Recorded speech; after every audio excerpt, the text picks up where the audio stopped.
Warning: Copyright disclaimer under Section 107 of the Copyright Act 1976, allowance is made for fair use for purposes such as criticism, comment, news reporting, teaching, scholarship, and research. Fair use is a use permitted by copyright statute that might otherwise be infringing. Nonprofit, educational, or personal use tips the balance in favor of fair use. Somebody's got to have some sense in this world. And a lot of white folk have demonstrated eloquently that they don't have no sense. And why should we be that way?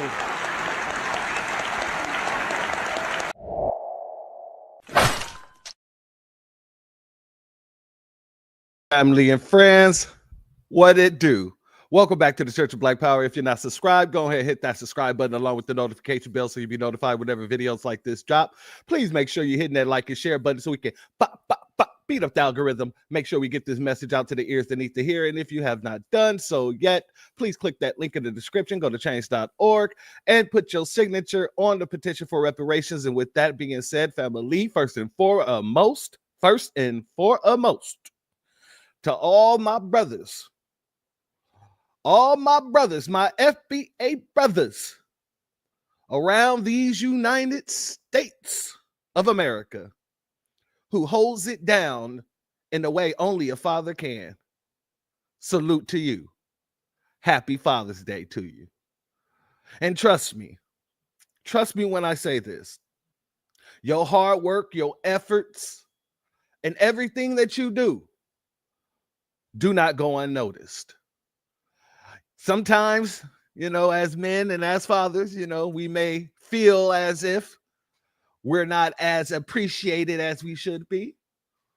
But trust me when I say this, your children, they're appreciated. They appreciate you, whether they know how to express it or not, they truly do. Your wife, she appreciates you if you're married. But for all the things that you do, all the things, from one brother to another brother, from one father to another, happy Father's Day to you all.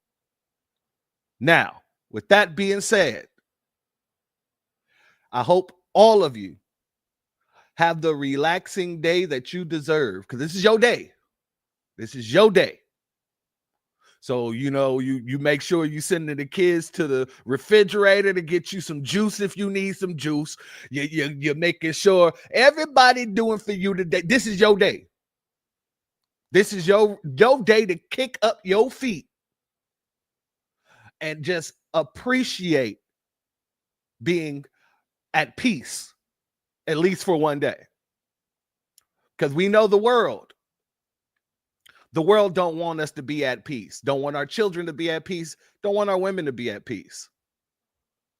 So on this day, make sure that you know that you're appreciated, and also run these kids rapid. Let them do all the work. I'm just throwing that out there. Now, with that being said, family, y'all know what's been going on in the world. Donald J. Trump, you got some splaining to do. So apparently Israel struck Iran, and it's just been a lot of stuff coming out ever since it happened.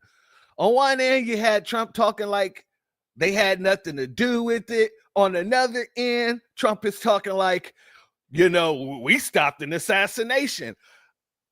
And on another end, Trump is like, yeah, we knew about it. It's no big deal. I was telling them, I was warning them. They had no idea what would happen.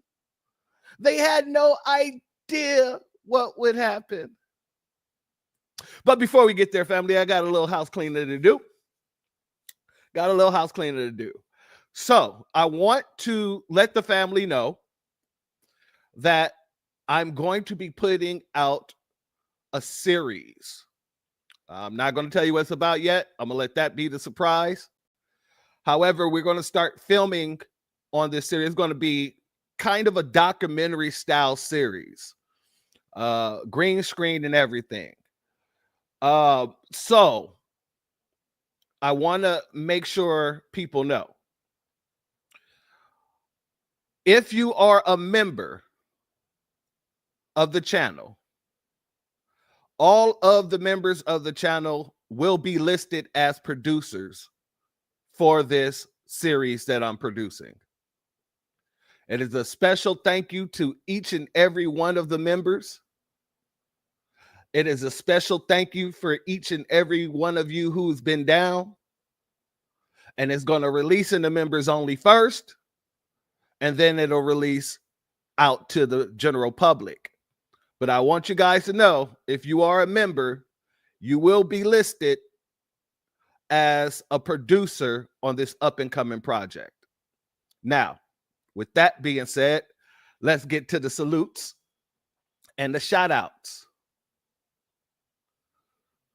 First and foremost, B1 salute, shalom, and much love to our sister Hurricane Nisi, Priscilla Taylor, Bad 72, our brother Black Truth United, and thank you for your Cash App before we started, family. I appreciate you, and your contribution is blessed tenfold. There's also a couple more people when they get in the chat that I'm going to give a shout out to for that. Aquarius Minded, our brother AO,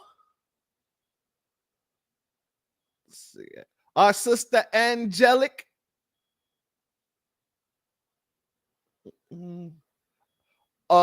what's up to our brother Gary Williams? He's in the house.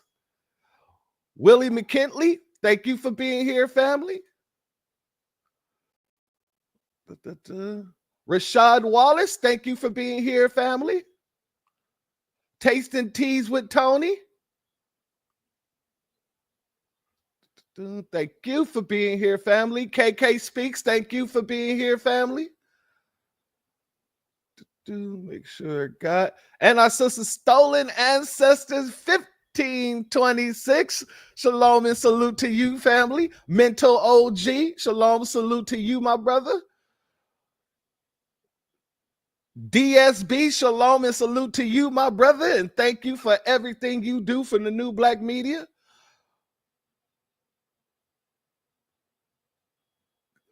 Corey Hall, thank you for being here, family. Mia Kim, thank you for being here, family, and thank you for your Cash App that you sent at the end of the last stream on Friday. I appreciate you. Your contribution is blessed tenfold. And thank you for being here. John Son, thank you for being here, family. Let's make sure we got through everyone here. All right. And thank you to everybody who isn't in the chat. Thank you for everybody. Thank you to everybody who's going to be in the replay gang later.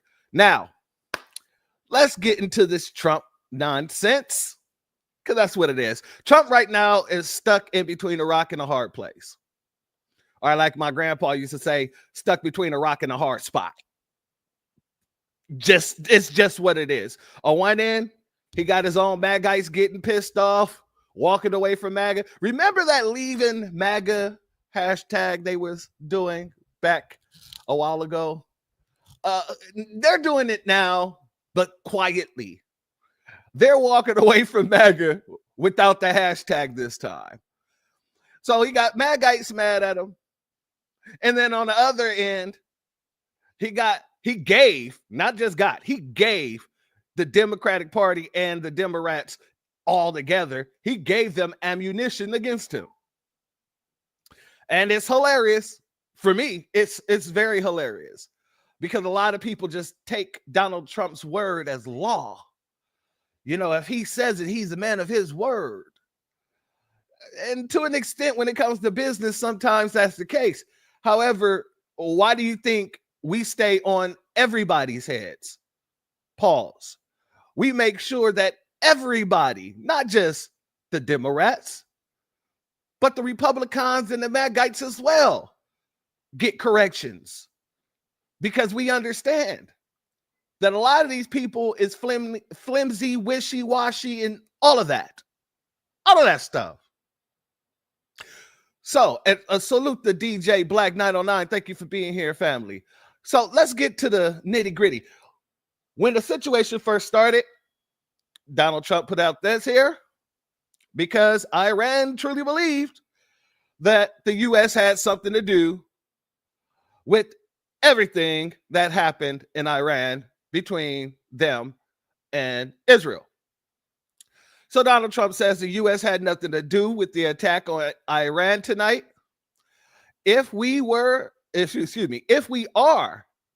attacked in any way, shape, or form by Iran, the full strength and might of the U.S. armed forces will come down on you at levels never seen before. However, we can easily get a deal done between Iran and Israel and end this bloody conflict. Okay, family. First and foremost, I want to ask you guys, let's do a poll. Put a 1 in the chat if that sounds like somebody who had nothing to do with what happened. Put a 2 in the chat if it sounds like he knew exactly what he was doing in this post here. Put a 1 in the chat if this sounds like somebody who had nothing to do with whatever happened, and put a 2 in the chat if it sounds like somebody who knew exactly what he was doing when he posted this. Got the 2s going. Okay. That's all we needed. Family, he knew exactly what he was doing. He knew exactly why he was doing it. And I'm going to be 100% with you. Others know too. And when I say others, we're going to get to those others. Right now, what he's doing is setting the stage. Not just for retaliation, but we're going to get to what he is setting the stage for in a very short time. So we're going to put a pin in this, and I'm going to play this clip here, and I'm going to let my loud ass dog in the house. But didn't say explicitly that the U.S. supported what Israel was doing. So that's how I started a very brief conversation. And he responded by saying, quote, "We, of course, support Israel, obviously, and supported it like nobody has ever supported it." And then he went on to say this: "Iran should have listened to me when I said, I gave them, I don't know if you know this, but I gave them a 60-day warning. And today is day 61. And then he said, they, meaning Iran, should now come to the table to make a deal before it's too late." And then he said something really noteworthy. He said, "The people I was dealing with are dead, the hardliners." To which I just wanted to underscore. So what you're saying is Israel has now killed the people who you were dealing with. And he said very sarcastically, they didn't die of the flu. They didn't die of COVID. It was a brief conversation, but my takeaway was twofold.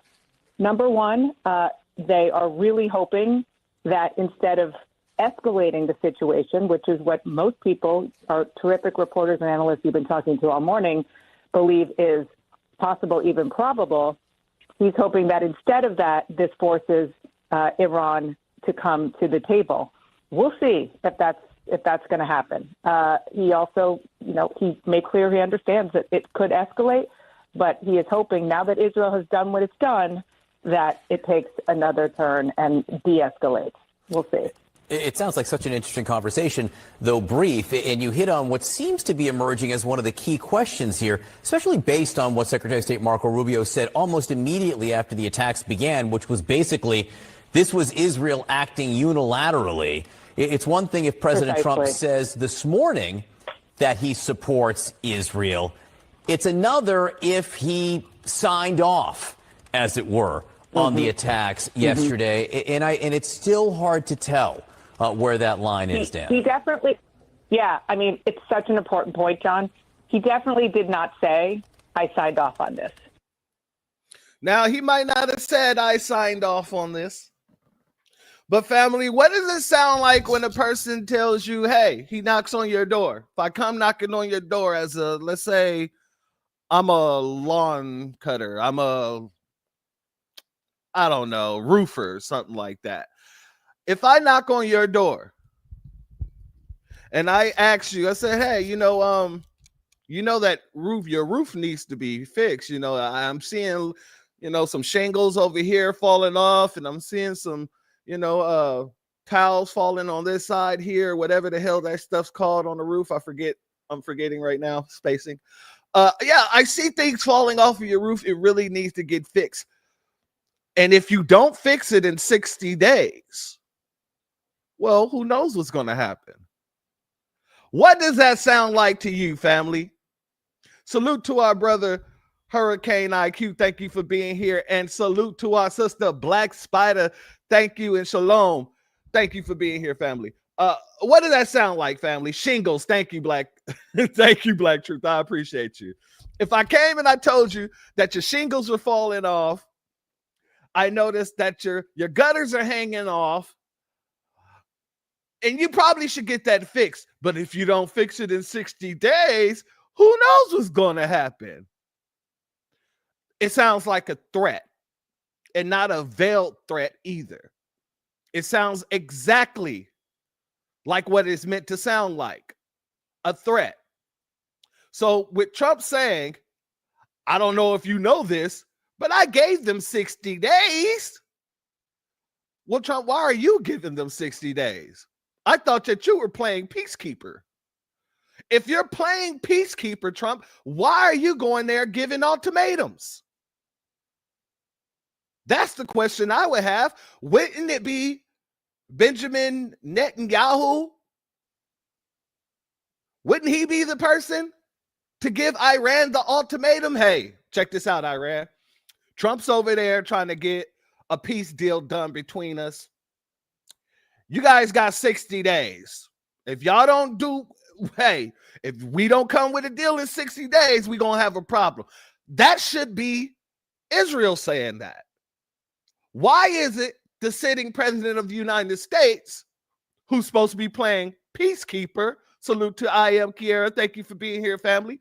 Why is he inserting himself into the peacekeeper role, but then giving unveiled threats in the process? That's the question. Salute to Leonardo Yuda. Thank you for being here, family, as well as our brother Reparations Nations. Thank you for being here, family. Where's the disconnect? So Trump, once again, put this all up into it.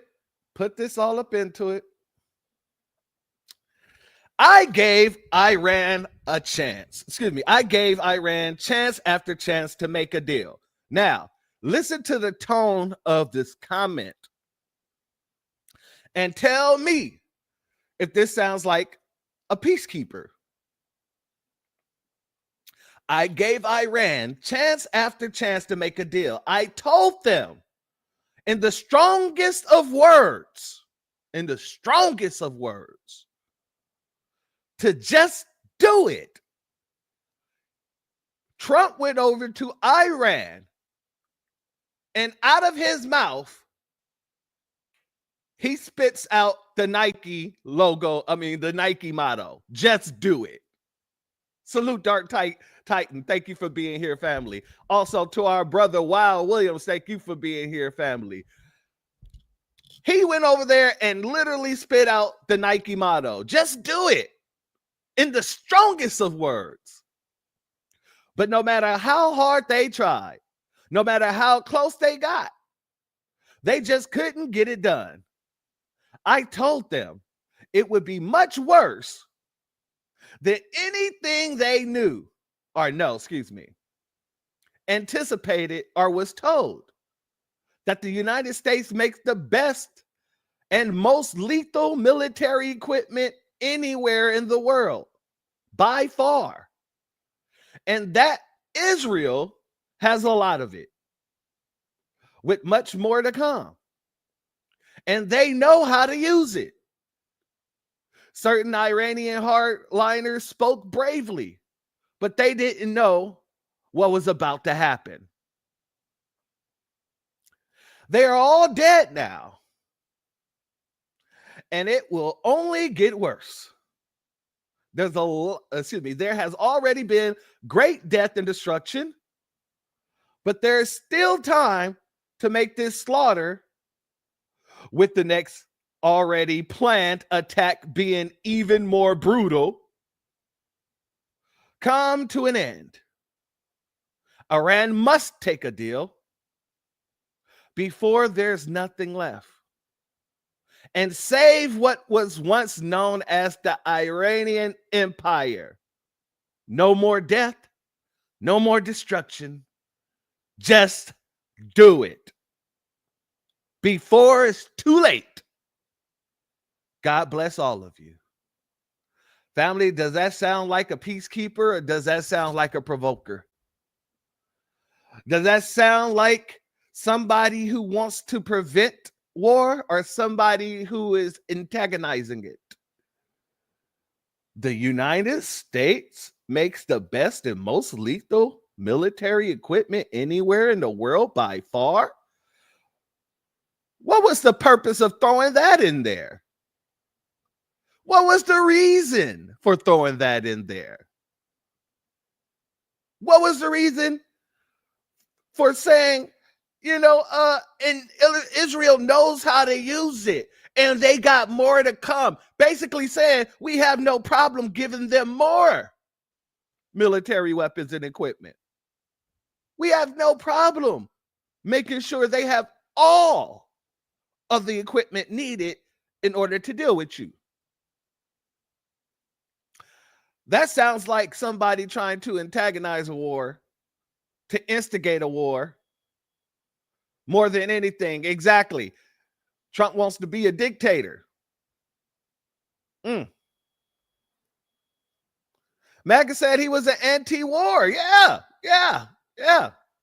I never believed it. And a lot of the MAGites are pissed off. A lot of the MAGites are pissed off. And I told you, these people are so fickle, it's ridiculous. They are so wishy-washy, it is ridiculous. Because I remember, I don't know, maybe about 3 months ago, they was talking about they stood with Israel. And anytime they get on the phone with us, what are they doing? They're going back and forth talking about, it's not us, it's the Jews. And now they don't want nothing to do with this situation. These people are fickle, very fickle.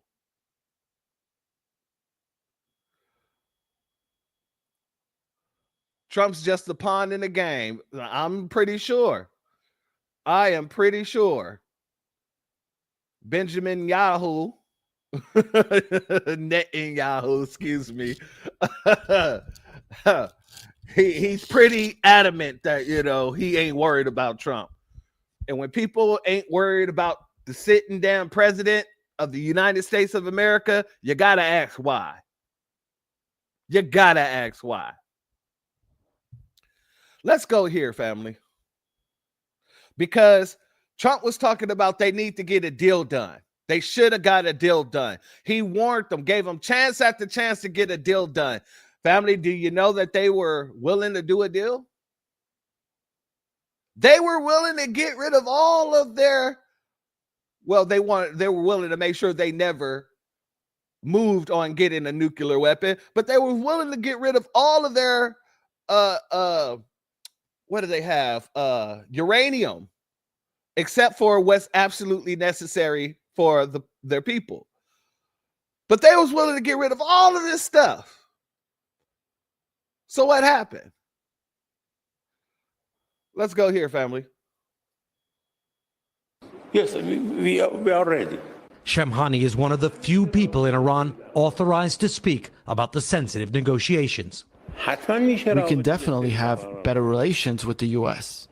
Shamhani said that Iran is willing to commit to never having a nuclear weapon, to getting rid of its stockpiles of highly enriched uranium, to only enriching to a level needed for civilian use, and to allow inspectors in to oversee it all, in exchange for lifting all sanctions immediately. He said Iran would accept that deal tonight.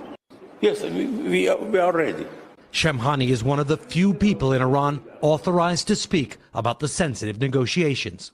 We can definitely have better relations with the U.S. Shemhani said that Iran is willing to commit to never having a nuclear weapon, to getting rid of its stockpiles of highly enriched uranium, to only enriching to a level needed for civilian use, and to allow inspectors in to oversee it all, in exchange for lifting all sanctions immediately. He said Iran would accept that deal tonight. So Iran already had what they wanted in play. Hey, look, we'll get rid of all this uranium except for what we absolutely need in order to run the country. We'll guarantee that we won't move forward on any type of nuclear weapons. All we want from you is for you to lift the sanctions. So why didn't that go through? Why didn't they lift the sanctions and just put an end to all of this? Because putting an end to all of this isn't on the agenda. Putting an end to all of this is not on the agenda, ladies and gentlemen. Salute to Makiba Anderson. Thank you for being here, family. Much love to you, my sister. Let's go here. Hey, Trace. Yeah, I just spoke to President Trump. One thing, the president was aware of Israel's action before. Did y'all get that, family? Trump was aware of the actions. Let's go back. Hey, Trace. Yeah, I just spoke to President Trump.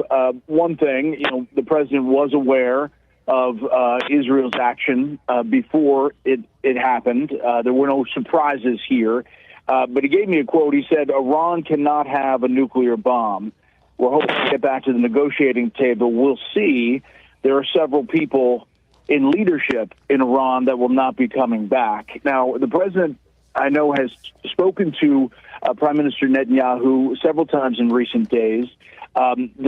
As I mentioned before, the Trump administration reached out to a key Middle Eastern ally beforehand to acknowledge this strike was going to happen, but that the U.S. was not involved in the strike, but the goal still to get Iran back to the negotiating table. There was this building frustration about what Iran was doing at that negotiating table with Steve Witkoff, the Middle East envoy. He was scheduled again for Sunday. Looks like, obviously, that may change the dynamic there. Whether that moves forward at all depends on what Iran does in response.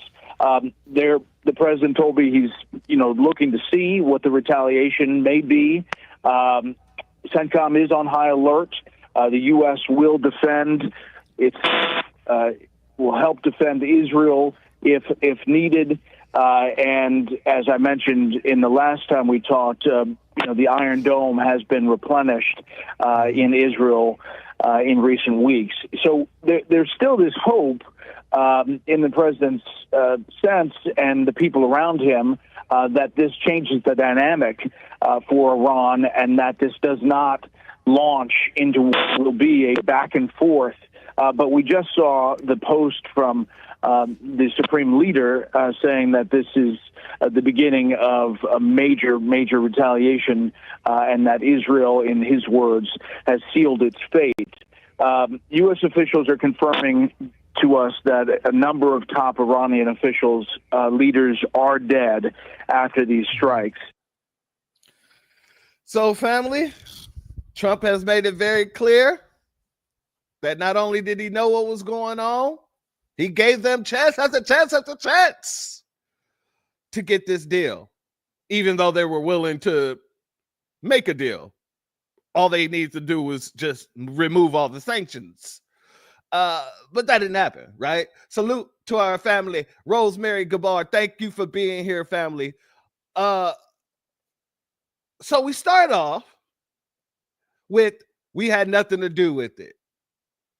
And then it goes to, oh, well, yeah, I did know about it, but we had nothing to do with it. And then it goes to, chance after chance we gave you, folks. Chance after chance.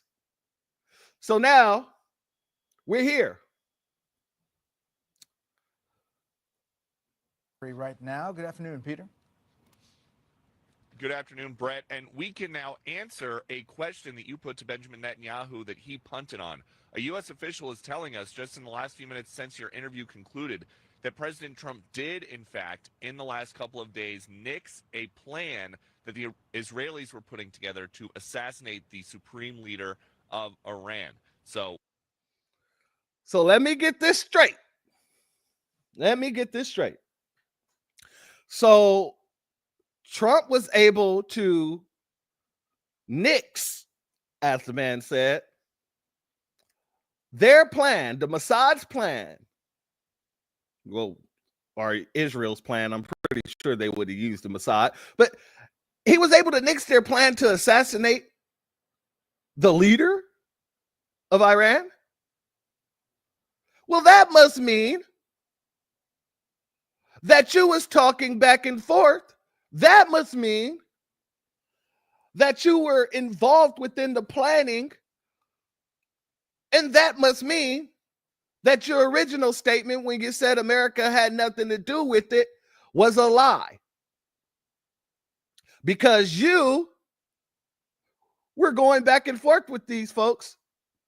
I doubt that they came out of nowhere and just dropped it on the table. Oh yeah, Trump, how you doing? Yes, we are doing very good over here on this side. Thank you for the military weapons and everything. Oh, by the way, we're going to assassinate the leader of Iran.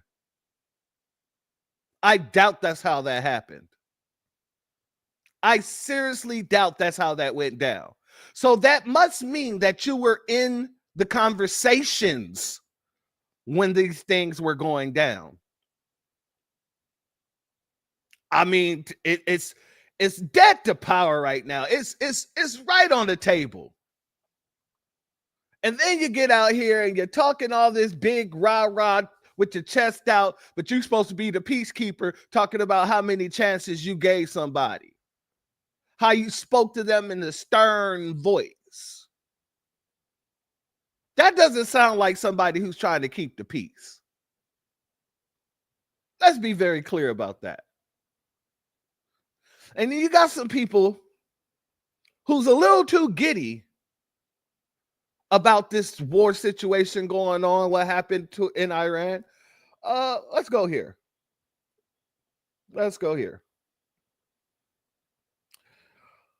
It's your favorite Eminem wannabe, but ain't never gonna be Ben Shapiro. Now, Benjamin Shapiro, look, Benjamin Netanyahu and Benjamin Shapiro. Benjamin Shapiro is a little giddy about what's happening. Check this out.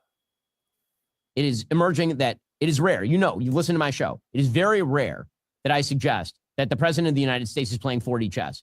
This appears to be an actual real-life 4D chess move by the president of the United States to put Iran in a box, to keep them there, and then to allow for the possibility of Israel to destroy their nuclear facilities, large swaths of their military capability, with no risk to American troops. So President Trump was, in fact, asked by the Wall Street Journal about whether he was given a heads up by the Israelis. His actual response, quote, heads up? It wasn't a heads up. It was, we know what's going on. So again, President Trump being very clear about this. It appears the United States was not just read in on the operation. You know, the extent to which this was, in fact, a 4D chess plan in which the appearance of negotiations with Steve Witkoff, for example, were actively put forward by the United States in order to sort of sucker the Iranians into going to sleep after it was clear that the Iranians were not making a deal. It's quite plausible that the United States was, in fact, involved in a sort of disinformation operation operated directly at the Iranian government. In any case, tactical surprise was not only achieved, it was achieved in historic fashion. And that looks a lot like 4D chess with plausible deniability from the United States. Family, this man said Donald Trump is playing 4D chess. If he was playing 4D chess, he wouldn't be, plausible deniability. Make sure that you don't get put in other people's shenanigans. if I slide somebody $10 and they go use that $10 to purchase, I don't know, a pocket knife to go and then they go and stab somebody, I have plausible deniability because of the fact I didn't even know that they were going to use the damn money for that. One, I didn't expect them to go and use the money for something like that too. But when you're doing things with a full scale knowing that someone's going to do something, that's not plausible deniability, especially when you're sitting there talking as if you're the instigator in the situation. That's definitely not plausible deniability. That's literally putting yourself in someone else's mess. And why is Ben so giddy about this? Well, you know, that's his, or what they call his homeland. Like he said, I would never, I don't think I would say this often, but Donald Trump is playing 4D chess. It's interesting that he's playing 4D chess while speaking up for the people you want him to speak up for. Correct? Okay, correct. But Benjamin ain't the only one. Benjamin ain't the only one. Shout out to our brother, Great Black Shark, because I was watching one of his streams the other day, and he was talking about Elon Musk and Donald Trump and the breakup, the bitter breakup between the two.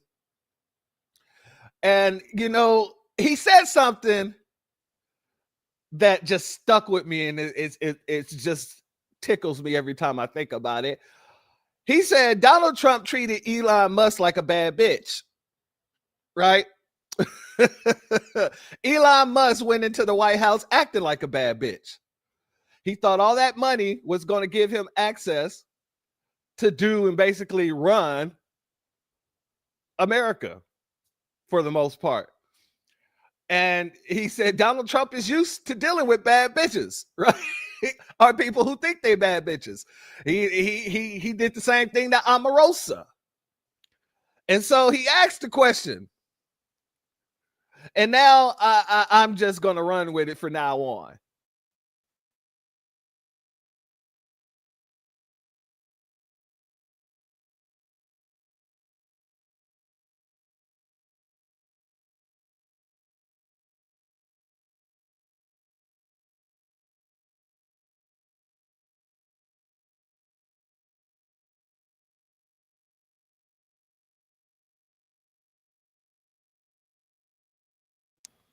Uh-oh. Okay, sorry, family. Had a little connection issue. But Elon's new name, Dead Center, is for now on, whenever he's brought up, his new name is Elonda. Elonda Trump. Because, you know, he wanted Trump's last name anyway. Yeah. But even Elonda has stepped into the fold by activating Starlink in Iran. Let's go.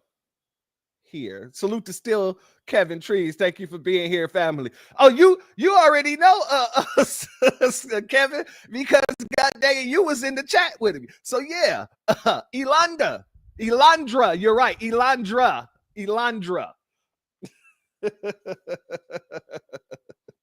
All right, let's go here.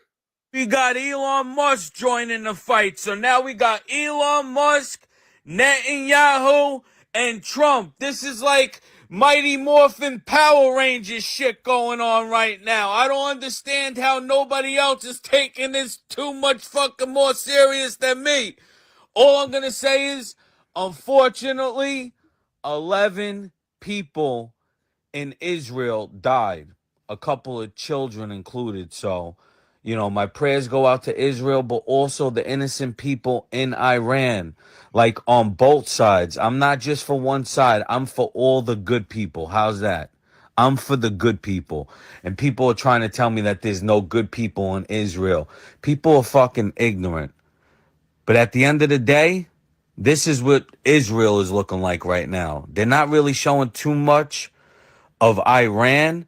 And the reason why Musk opened up that Starlink was for the Iranian people to see what's going on outside the country, because the Iranian government basically shut it all down. So as I'm speaking right now, the whole entire country has to go to a bomb shelter. Imagine that. Think about that. We are so lucky in America. You have no idea. Imagine waking up to this shit. I'm going to be honest with you, family. My hearts and prayers go out to all the innocent people out there that's caught up in the middle of this mess. But you know what I'm going to say, right, family? We should not have anything to do with any of this. It's not our business. It's not our problem. It's just not. Salute to our sister Aisha. Thank you for being here, and thank you for your Cash App, family. Your donation is blessed tenfold, and I appreciate your contribution. Now, do I have the empathy to say it's very sad to see what's going on over there? Yeah, all day. The same way it's very sad to see the Chinese taking over Africa. Yeah, all day. Same way it's sad to see the Chinese taking over the Caribbean. Yeah, all day. But is that my problem to concentrate on? No. We have a lot of issues that we have to deal with here, let alone having to worry about issues that's taking place overseas over a huge body of water. Now, apparently, Israel got at Trump's people and was like, hey, we want you to join in on this. We're going to need you to join this military campaign against Iran. And reportedly, even though you wouldn't know it from everything we just saw and everything we just read, you wouldn't know it, but apparently the U.S. rejected the request. Let's go here, family. Let's get to this article. Salute to Drew Laston. Thank you very much for your Cash App, family. I appreciate your donation, and your contribution is blessed tenfold, family. Let's go here. Report. This is from the Israel Times. Times of Israel. Israel asks U.S. to join military campaign against Iran, but U.S. rejects request. Israel has urged the United States over the past 2 days to join its newly launched military campaign against Iran, but the U.S. is currently not considering such a move, reports Axios, citing Israeli and American officials. In the past 48 hours, Israel asked U.S. President Donald Trump's administration to join its attacks against the Islamic Republic's nuclear and military sites. 2 Israeli officials told the news site. A U.S. official confirmed Israel's request and said the Donald Trump administration, that's what we've got to call it from now on, the Donald Trump administration. The Trump administration is not currently considering joining the conflict, the report reads. It goes on to say, Israel seeks American assistance primarily to destroy Iran's underground Fordo uranium enrichment site. Salute to you. Thank you for being here, family. All right, where was I here? Right here. Okay. Excuse me, lost my place, family. Let's just go back here. Yes. Okay. Which may be beyond Israel's military capability to do alone, says the report. A senior White House official told Axios today that whatever happens with Israel's strikes on Iran cannot be prevented. But we have the ability to negotiate a successful, peaceful resolution to this conflict if Iran is willing. Well, Iran said 2 weeks ago, Iran was willing to come with a deal. All they wanted was the sanctions removed off of Iran. They were saying, hey, we'll get rid of all the stockpiles of uranium. We'll just keep what we need to run the country. We'll dedicate or we'll guarantee that we won't move forward on trying to produce a nuclear weapon. This is what they was willing to do. And nobody moved on it. Why? Salute to Sharon Thompson. Thank you for being here, my sister. It makes no sense. Because then all these people keep coming back acting as if they wasn't willing to do a deal. They said they was willing to do that deal today. They said drop the tariffs on us and we'll get that deal done today. Remove the sanctions on us and we'll get this done today. However, it didn't happen like that.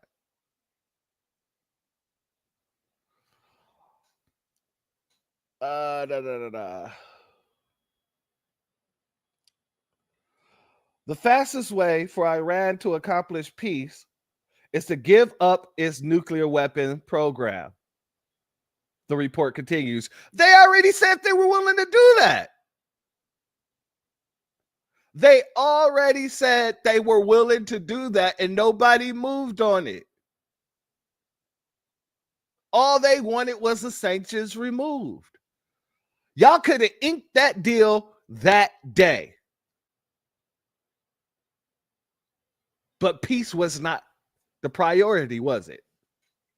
Peace can't be the priority when you have a deal sitting on the table that they brought to you. And it's a real, really, it isn't a hard deal. You're not losing anything. America wasn't losing anything.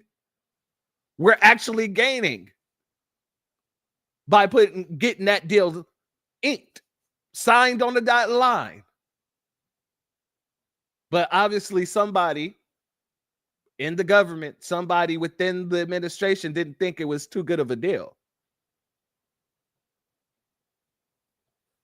Axios reported earlier that Trump recently told Prime Minister Benjamin Netanyahu that the U.S. would consider striking the Fordo site if such a move would become necessary to prevent Tehran, from acquiring a nuclear weapon, citing Israel officials.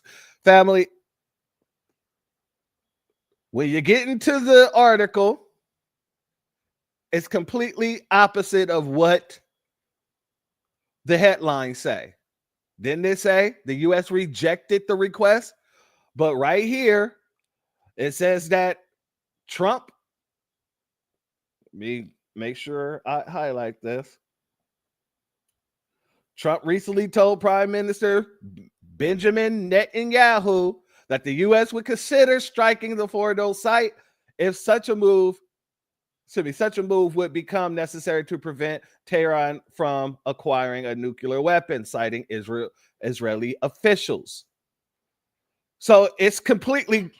I found this on the web for sorry, family. Siri popping up on me. So it's completely contradicting itself. The article in itself is completely contradicting itself. The White House has officially denied that Trump is considering any U.S. strike on Iran, stating that now is not the time to launch an attack. Family, the very next sentence contradicts everything that was said in the prior paragraph, which contradicts everything that's in the damn title. That's how this is working. Salute to the big black God. Thank you for your Cashapp, family. Your donation is blessed tenfold, and I appreciate your contribution. Listening but driving. Much love to you, family. Drive safely. No worries. No worries, family. Yep. So that's that. But when I stated that the president was setting the stage, when he was saying, well, if you guys attack us, we're going to come down with the fury of hell and the fire and brimstone to go with it. I truly believe the president was doing that as a dog whistle, not as a warning, but as a wink, wink. Yes, as a wink, wink. Let's go here, family.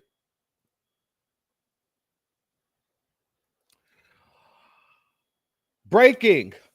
Mossad is planning a false flag attack on U.S. bases near Iran to force Trump to join Israel's war.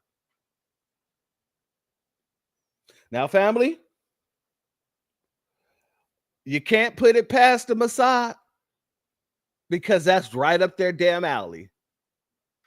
That is right up their damn alley. And salute to our brother DSB. We up next, aka DSB. Keep up the amazing work, my warrior brother. Thank you very much, my warrior brother. You are much appreciated. Shalom to you, family. So, family, this is what I think that Trump was alluding to. Wink, wink. If you attack us, wink, wink.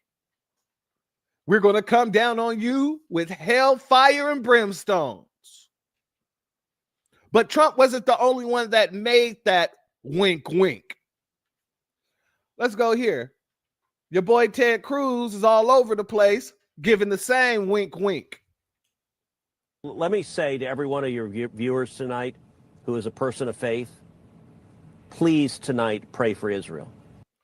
Now, notice what this man is doing and the type of evil this man and a lot of these folks are exhibiting. Israel attacked Iran, but yet this man is asking you to pray for Israel. Israel was the one who attacked Iran, but yet he is asking you to pray for Israel. Salute to our brother Torian Reigns. Thank you for being here, family. That makes no sense to me, but let's let him continue. Pray for the people of Israel, pray for Jerusalem, and pray for our American servicemen and women who are in harm's way, who are in bases in the Middle East. And I want to say something very, very clearly to the Ayatollah. Now, notice who he didn't say pray for. He didn't say pray for all the innocent people that's caught in between these people's squabbles, these government squabbles, all the innocent people who lost their lives to the nonsense of these two governments. No, he didn't say any of that. Just pray for Israel and pray for the military. Yes, pray for our military. Sure, no problem. But I want you to understand that he deliberately made sure not to say, pray for the innocent people that was affected by what happened. If you attack American military bases, if you kill even a single American serviceman or woman, understand that President Trump will respond with overwhelming retaliation. Let me say to family, is that not the same damn thing Trump just said? Salute the DSB for gifting a membership. I appreciate you, family. Your contribution is blessed and definitely appreciated tenfold. Thank you. Family, isn't it? Thank you again for gifting another one, family. Isn't that the exact same thing that Trump was literally saying in his post? If you attack American bases, he said, we had nothing to do with it. America had nothing to do with what happened in Iraq. But if you attack American bases, wink, wink, we're going to bring down hellfire and brimstones in the manner you've never seen. Wink, wink. And this man says the exact same thing.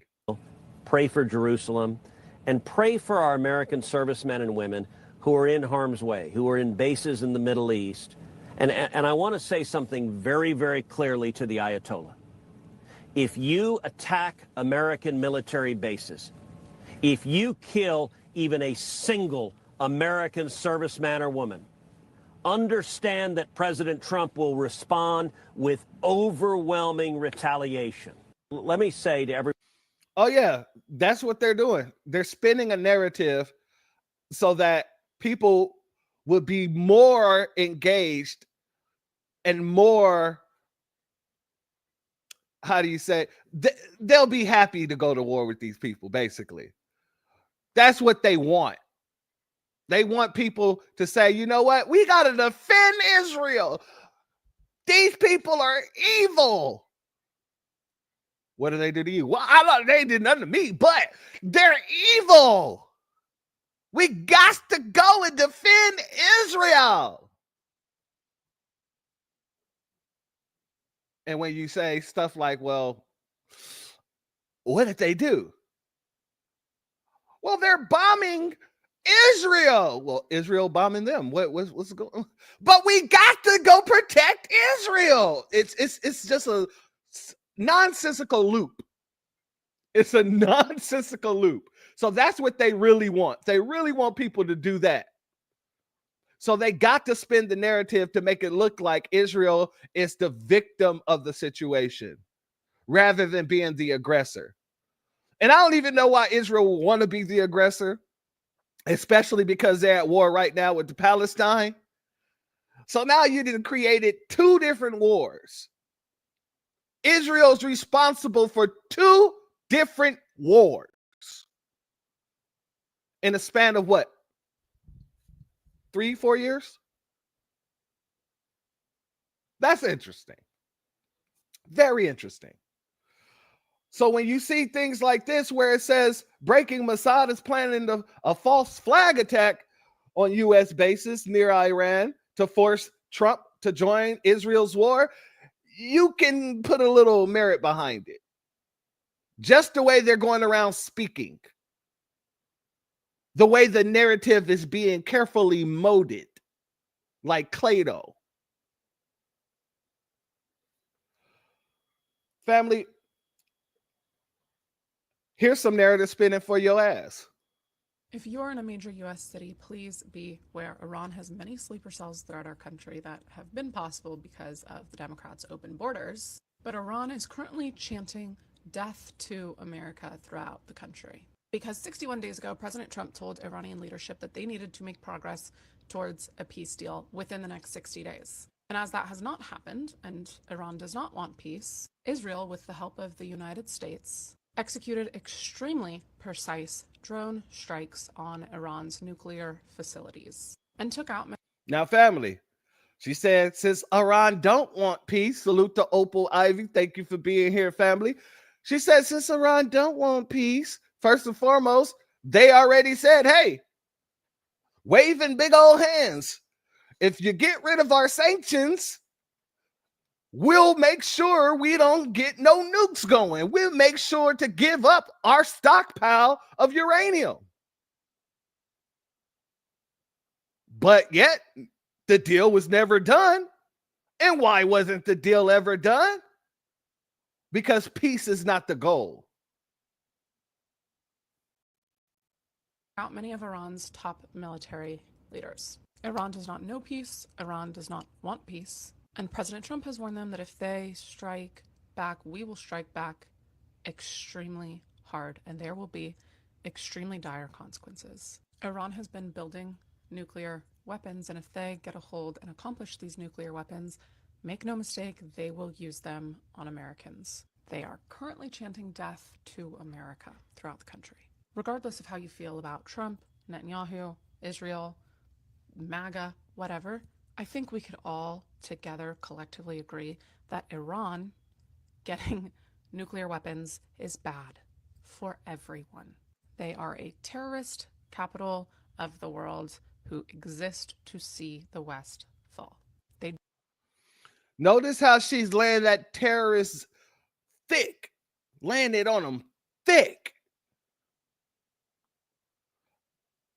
You got to understand something, family.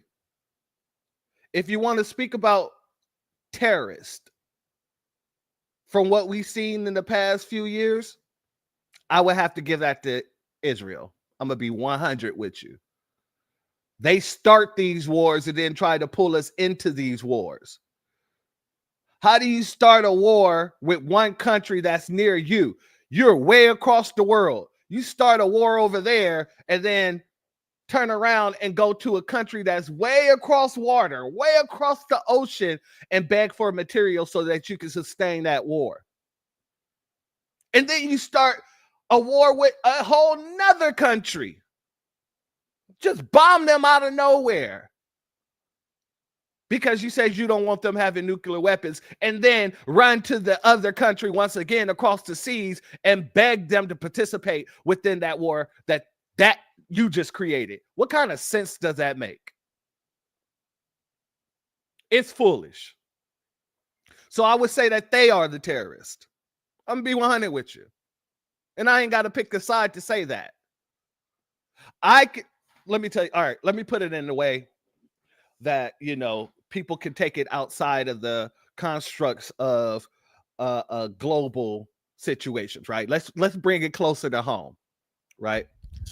If I had a homeboy who came knocking on my door because he punched somebody in the face, and now that person keep coming to his house every day with his squad, and he's trying to get me to squad up with him, I'm like, okay, look, I ain't gonna squad up with you, but here, protect yourself. I give him a knife or I give him a pum.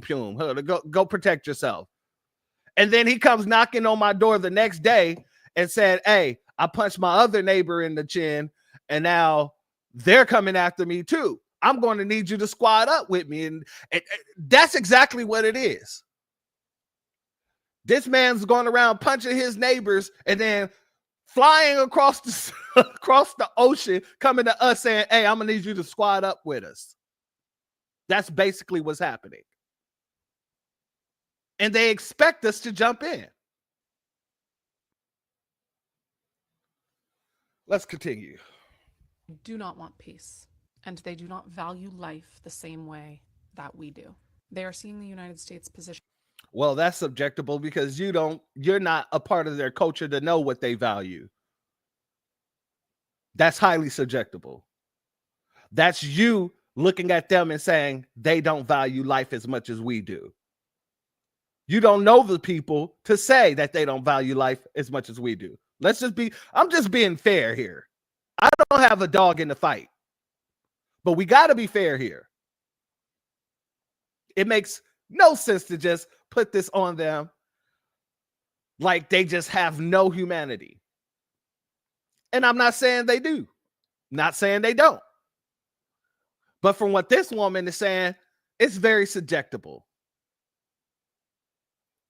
In the world strengthen. They are seeing us making deals with modern Middle Eastern countries, and they don't like it. So regardless if you believe whether or not this is our war, truly regardless of where you stand, you can acknowledge that Iran getting nuclear weapons is a bad thing. And Iran has many sleeper cells throughout the United States of America, again, because of the Democrats' open border policies. And they will attack. So that's the narrative that's being pushed, family. That is the narrative that is being pushed. Let me see here. I ain't about to squad up with you because you're always in somebody's business starting to itch for no reason. Exactly. The second time you knock on my door and tell me you punch your other neighbor, I'm closing the door in your face. You're the one. You are the problem. You are the issue. And you want me to squad up with you? No. Won't be no squatting up here today. Take your ass back over there and deal with what you need to deal with. Because you should have dealt with it to begin with. You shouldn't even have came to me. You shouldn't have even punched the damn neighbor in the first place. The neighbor didn't do nothing. One day you just walk outside, you just see the neighbor, you run over to the neighbor like you about to give him a hug. Oh, and then you punched him in the face. I'm supposed to give you weapons and all kinds of things to protect yourself because you made a rash decision that don't benefit you or your people. That's exactly what it is, family. Let's go here. Because when I say the goal is not, and I say that again, is not to push peace.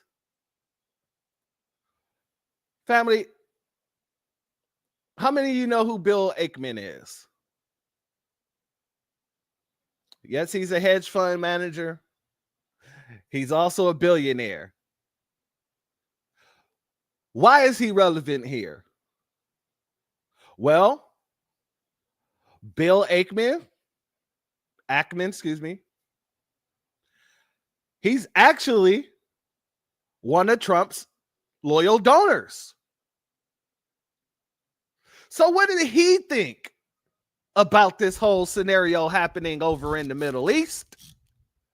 What does he think about Israel running to his neighbor, punching him in the face, and then running to his other neighbor and punching him in the face, and then expecting America to deal with the backlash? Well, here's his statement. The parade was great. Our military is incredible. And now Israel needs our help to destroy Iran's nuclear threat to the world. Israel's military and air forces have significantly degraded Iran's defenses, such that this is now the lowest risk, high probability moment to take out Iran's nuclear capability. A grave threat to us all. We should not let this opportunity pass, but Israel does not have the equipment and armament to complete the job. We do. And it does not require boots on the ground. The war Israel has been fighting has been on behalf of all of us. Let's help them finish the job. I wonder what his background is. I wonder if he's a top hat. I wonder if he got into Trump's ear. You know, because Elandra got kicked out the White House. He cut it off. He said, it's not you, it's me. He said, you know what? I can do bad all by myself. This ain't working out. You ain't a good side chick. You need to leave. But there's still other billionaires in his pocket. He said, you know what? I don't need you. I'll call Bill right now. I'll call Bill right now. And Bill might have taken over that side chick role, ladies and gentlemen. Bill might be the side chick nowadays, whispering sweet nothings in Donald Trump's ear. When it was Elandra whispering in Donald Trump's ear, you got 50 of those South Africans Afrikaners, let me be clear about that, who was brought over here under the guise of genocide happening to them, even though that was a blatant damn lie. With Bill Ackman in Donald Trump's ear, sounds like we might be going to war because of it. And a lot of people don't like it. A lot of people don't like it. As they shouldn't. You know, we shouldn't be pulled into false conflicts. We shouldn't have to deal with any situations that we didn't create. It's not our job to. It's their job to do that. Go deal with your own troubles. But we saw the sky fall because Tucker Carlson has made his way on the scene. And he's calling out Donald Trump. And he's telling him, hey, man, your legacy's on the line here, man. Hey, man, Hi there. Hey there. Hi there. Ho there. Your legacy is on the line, my guy. I don't think you want to do this. Let's get to this article. Talk show host Tucker Carlson broke with President Donald Trump on Iran on Friday, writing in a scarchy commentary. Scarty. Oh God, let me drink some water, family. Give me a second. Quick second.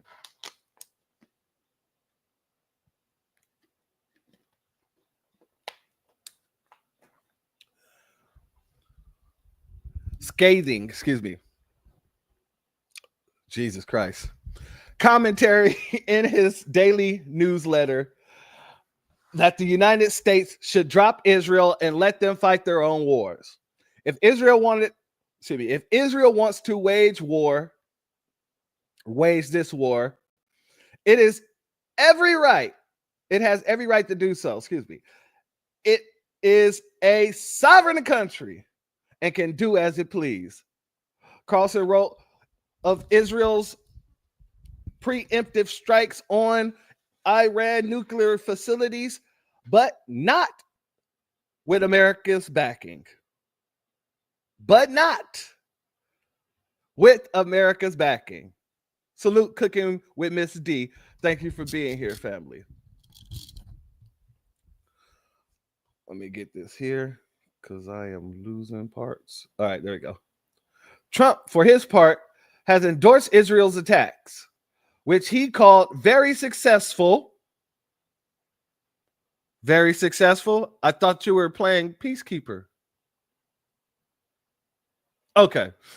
Very successful, and underscored in an interview with Fox News on Thursday night that the U.S. would defend Israel if Iran retaliates. Why would you defend Israel if they retaliate? I thought you said if y'all retaliate or if y'all hit our bases, if y'all attack American bases, I will bring down fire and brimstone upon you. Now, this article is clearly stating that Donald Trump said himself out of his own mouth that U.S. would defend Israel if Iran retaliates. Doesn't sound like a peacekeeper to me. He also warned that the situation will only get worse if Iran does not agree to a nuclear deal before there's nothing left.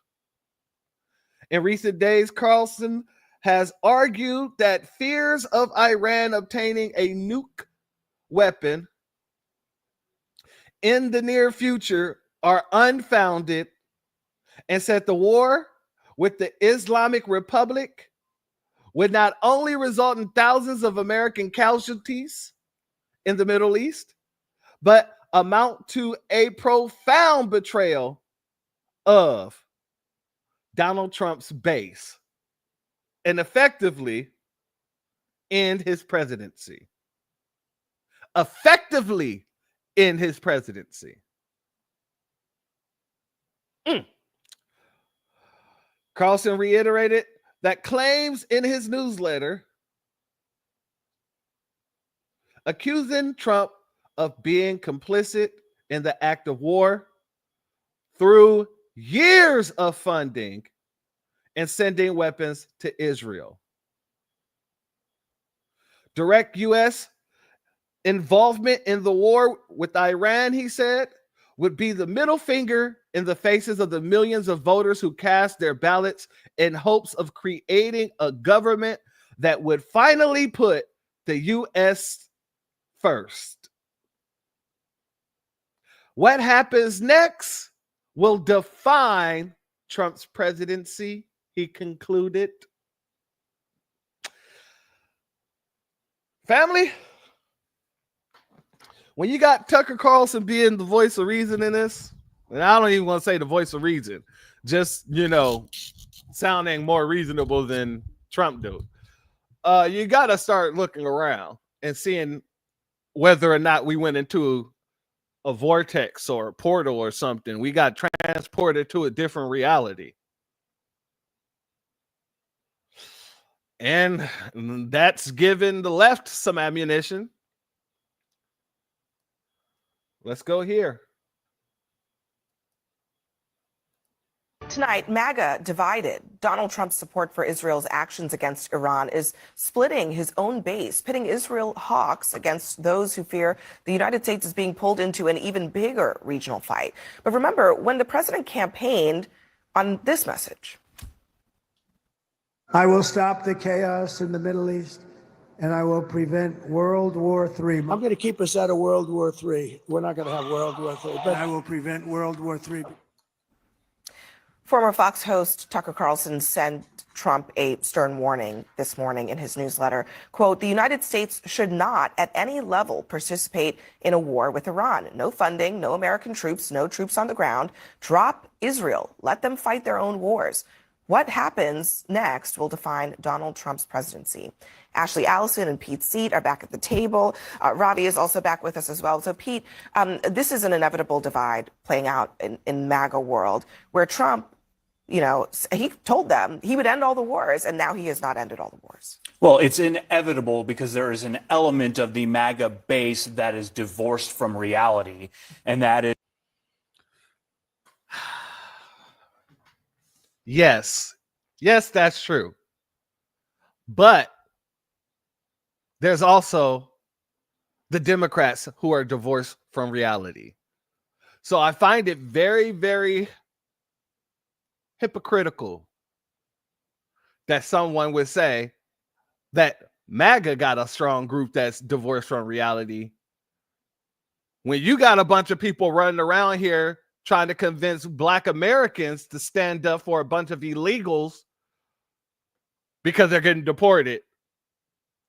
And they're saying they're getting their rights taken away.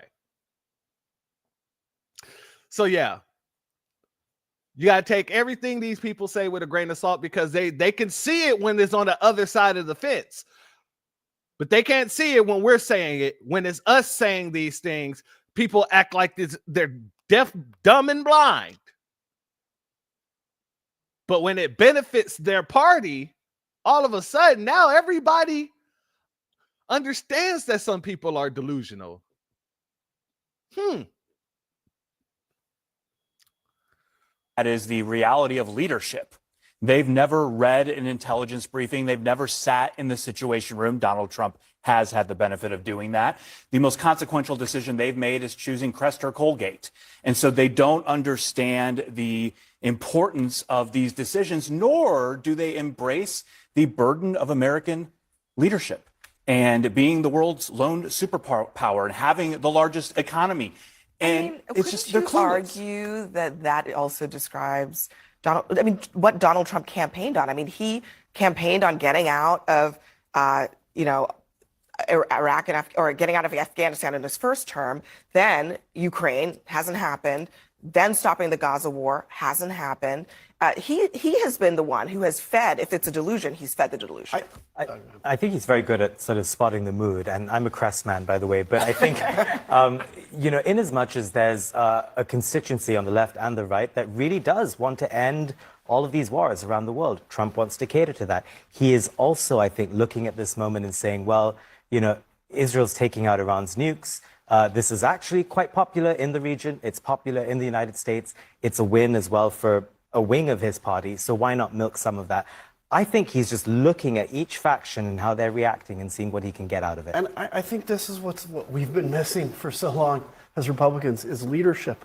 Like just Donald Trump should tell us. I know, it's exerting leadership. I know, it's surprising. I just wanted, for the record, he just needs to tell us what he thinks. Yeah. He keeps playing this both sides things or staying quiet, but it's interesting because, where is he in the Russian-Ukraine conflict? He can't say Russia invaded Ukraine, and so nobody even knows where he really stands on that. I remember a saying that I have memorized over and over, the short part of it. Ronald Reagan gave at the Goldwater Convention. He said, we can have peace and we can have it tomorrow. Surrender. And there is a surrender caucus in the MAGA base that basically thinks peace at any cost, including at the reputation of the United States, is worth it. And I don't. I think one thing, though. Salute to our family hurricane. Yeah, I don't think that he was talking about in the U.S. I think that he was talking about in the Middle East, because from my understanding of some of the articles that I read, some people in Iran support Israel doing what they're doing. I don't know how true that is, but I think that's what he was talking about. Is that Donald Trump makes a lot of promises that he can't keep, and because they're empty promises. So you say I'm going to end the war in day one of my administration. Many of us said that's not going to happen, especially if you're not going to tell the truth about what happened for the war to start. And there are people, to your point, in the Republican Party and MAGA who believe him everything he says, even if he says the sky is green. They believe everything he says, and they do not question it. I think what you're seeing now, though, with Tucker Carlson, even Steve Bannon, he was saying, Israel has to go at it alone. Let me play that sound from Steve Bannon earlier today on the War Room. Israel puts Israel first, as they should. I have no problem with that. But America's got to put America first. And one thing I don't like seeing is all this cheerleading going on right now, because when you're in the Middle East and dealing with ancient civilizations that are over there, unexpected things happen. We know that. Now you got Steve Bannon, who's against it. But you know what's really happening here, family? You got American white supremacists who don't want to be involved with the white supremacists overseas because they don't look at the white supremacists the same. If you can't hold yourself down, why should we come and help you? That's your country. That's your land. You've taken over it. So if you need us in every step of the way, then why the hell aren't we just running the country? Why aren't you just a providence of America? Why aren't you a state of America? Why aren't you the 51st country? A lot of these folks don't like that. Let's be very clear. And it makes them look weak across the world. One white supremacist can't handle himself, so he got to run and go get another white supremacist to help him. One white supremacist can't handle the brown people in his regions, and he just started wars, 2 wars in his region with brown people. So he said, you know what? I'm going to go get my big brother America to help me. And a lot of folks don't like it, especially the white supremacists, because it makes you look weak as a nation that you can't take these people out on your own. And we're the ones, the less desirables, the brown folks in the Middle East, let's just keep it real. In Africa, because the Middle East, nothing but Africa. But God dang it, all those folks, those brown folks, black folk, all that other stuff, they supposed to be beneath you, and you can't keep them under control. You can't keep them under control. That's how they feel about Elon Musk too. Great Black Shark brought this up, and he made a wonderful point. They look at each other as failures. Elon Musk for being from South Africa, and they had the apartheid system going on, and that got stopped. And then Elon the South Africans look at the white supremacists over here. It's like, y'all run this country. How y'all letting foundational Black Americans have say so? How are you letting them be the culture? How are you letting them run things? So right now, what they're really doing, they're looking at each other and saying, you're doing a bad job as a white supremacist. That's all this is really happening right here in our faces. We're seeing white supremacists call out other white supremacists for doing a bad job as white supremacists. From 20 years of war in Afghanistan, in Iraq, they're isolationists though, and so it is for them. It's only about America. I'm not gonna be like Adam and give Donald Trump the leadership credibility stamp of approval tonight.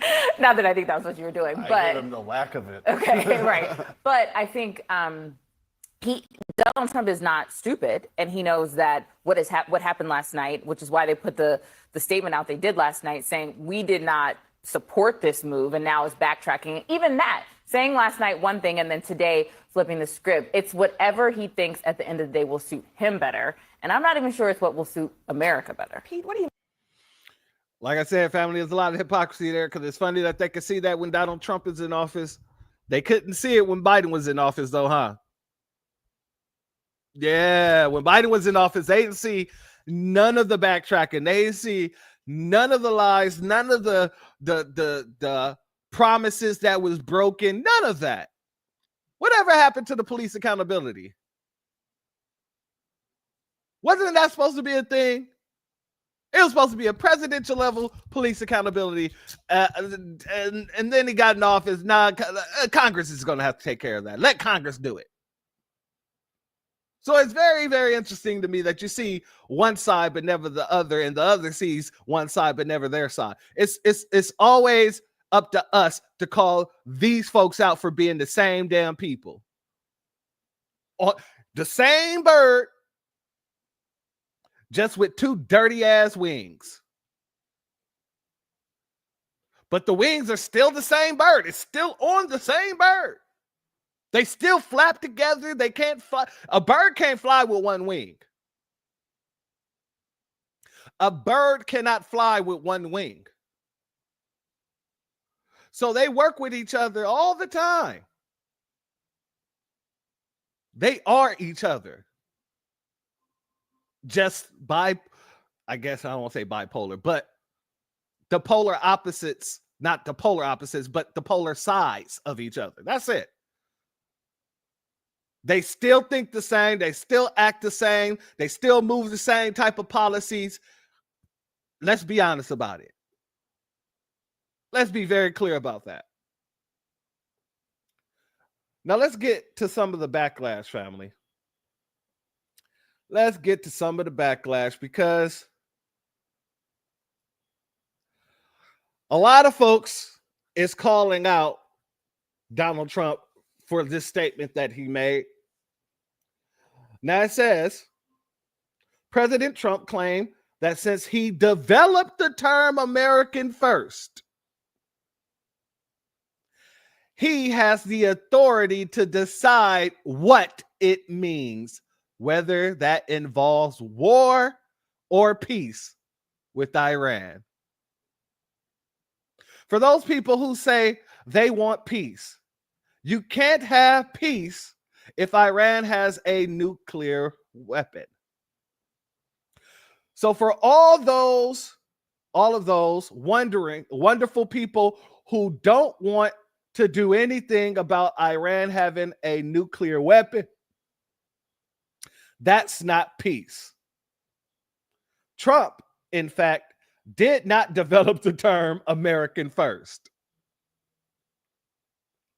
It was first popularized by Charles Lindbergh in 1940 as the slogan against U.S. involvement in World War II. So this whole America First thing was coined in the 40s, the 1940s, as a protest to a war. Interesting. And now he gets to decide whether America First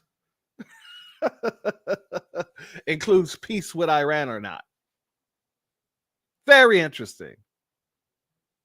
Very interesting.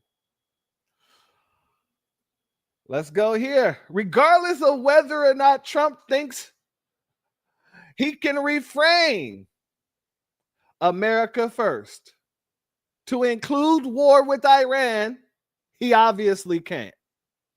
The American people overwhelmingly don't support it. That's it. End of discussion. He'll destroy his legacy if he moves forward with it.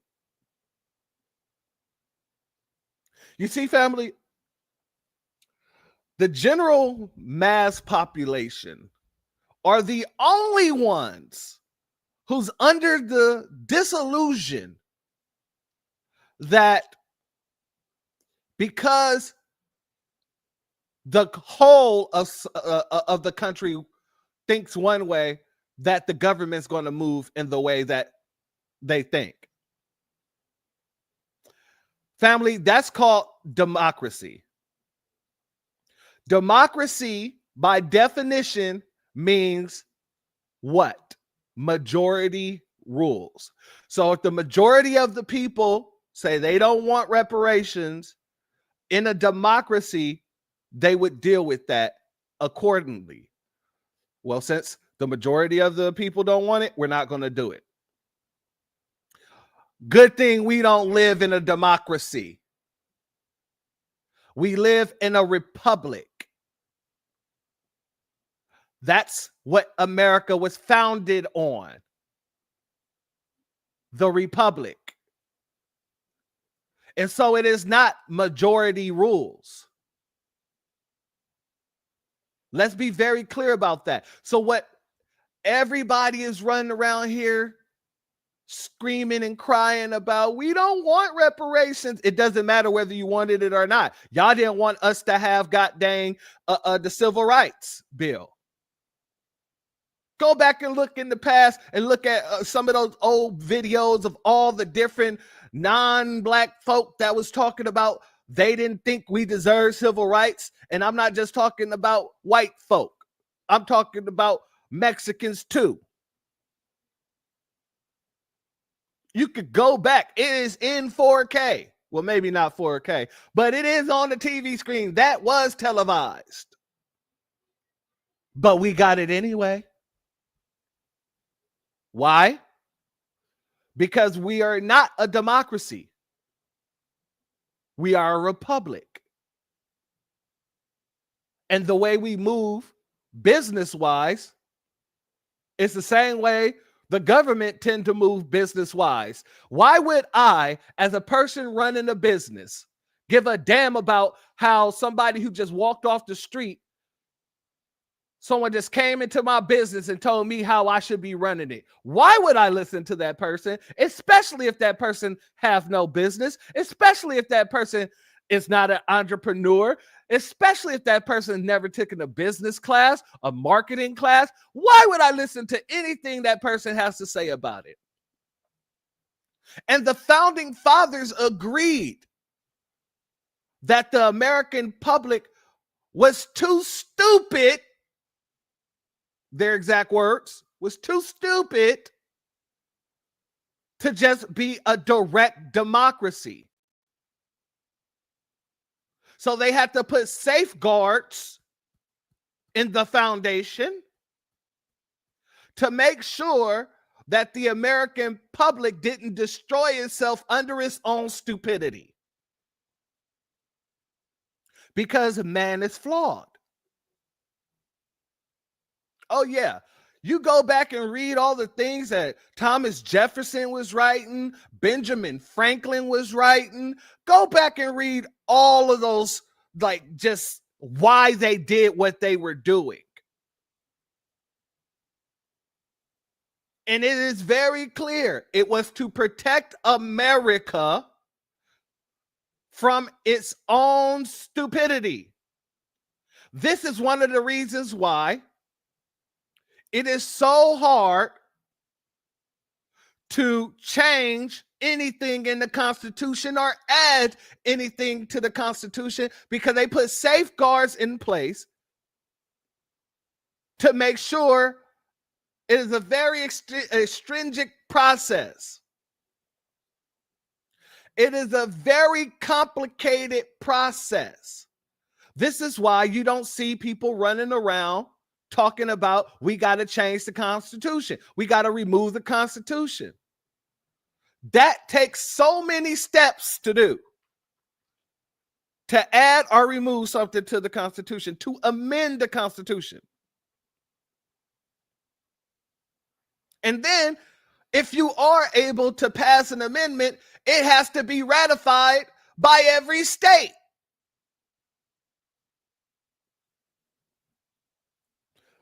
But I digress, family, because when we get into civics, I have to break some things down to people because a lot of folks don't know this stuff. They think majority rules. They think just because a bulk of the people don't want something that it won't happen. Most Americans didn't want to pay Native Americans reparations.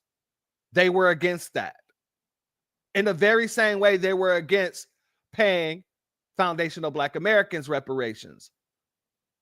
But when they got it, nobody had nothing to say.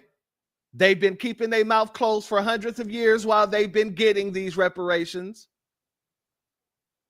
Well, I won't say hundreds of years, but I think it was like about 100. Let's just go with about 100 years. So and that's one of the biggest reasons why I say I don't give a damn what anybody say about our reparations, because your opinions don't matter any other time. Go and research how many Americans was against giving funding to the Ukrainians.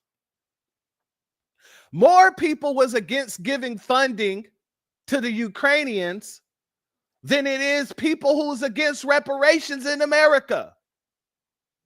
Look it up.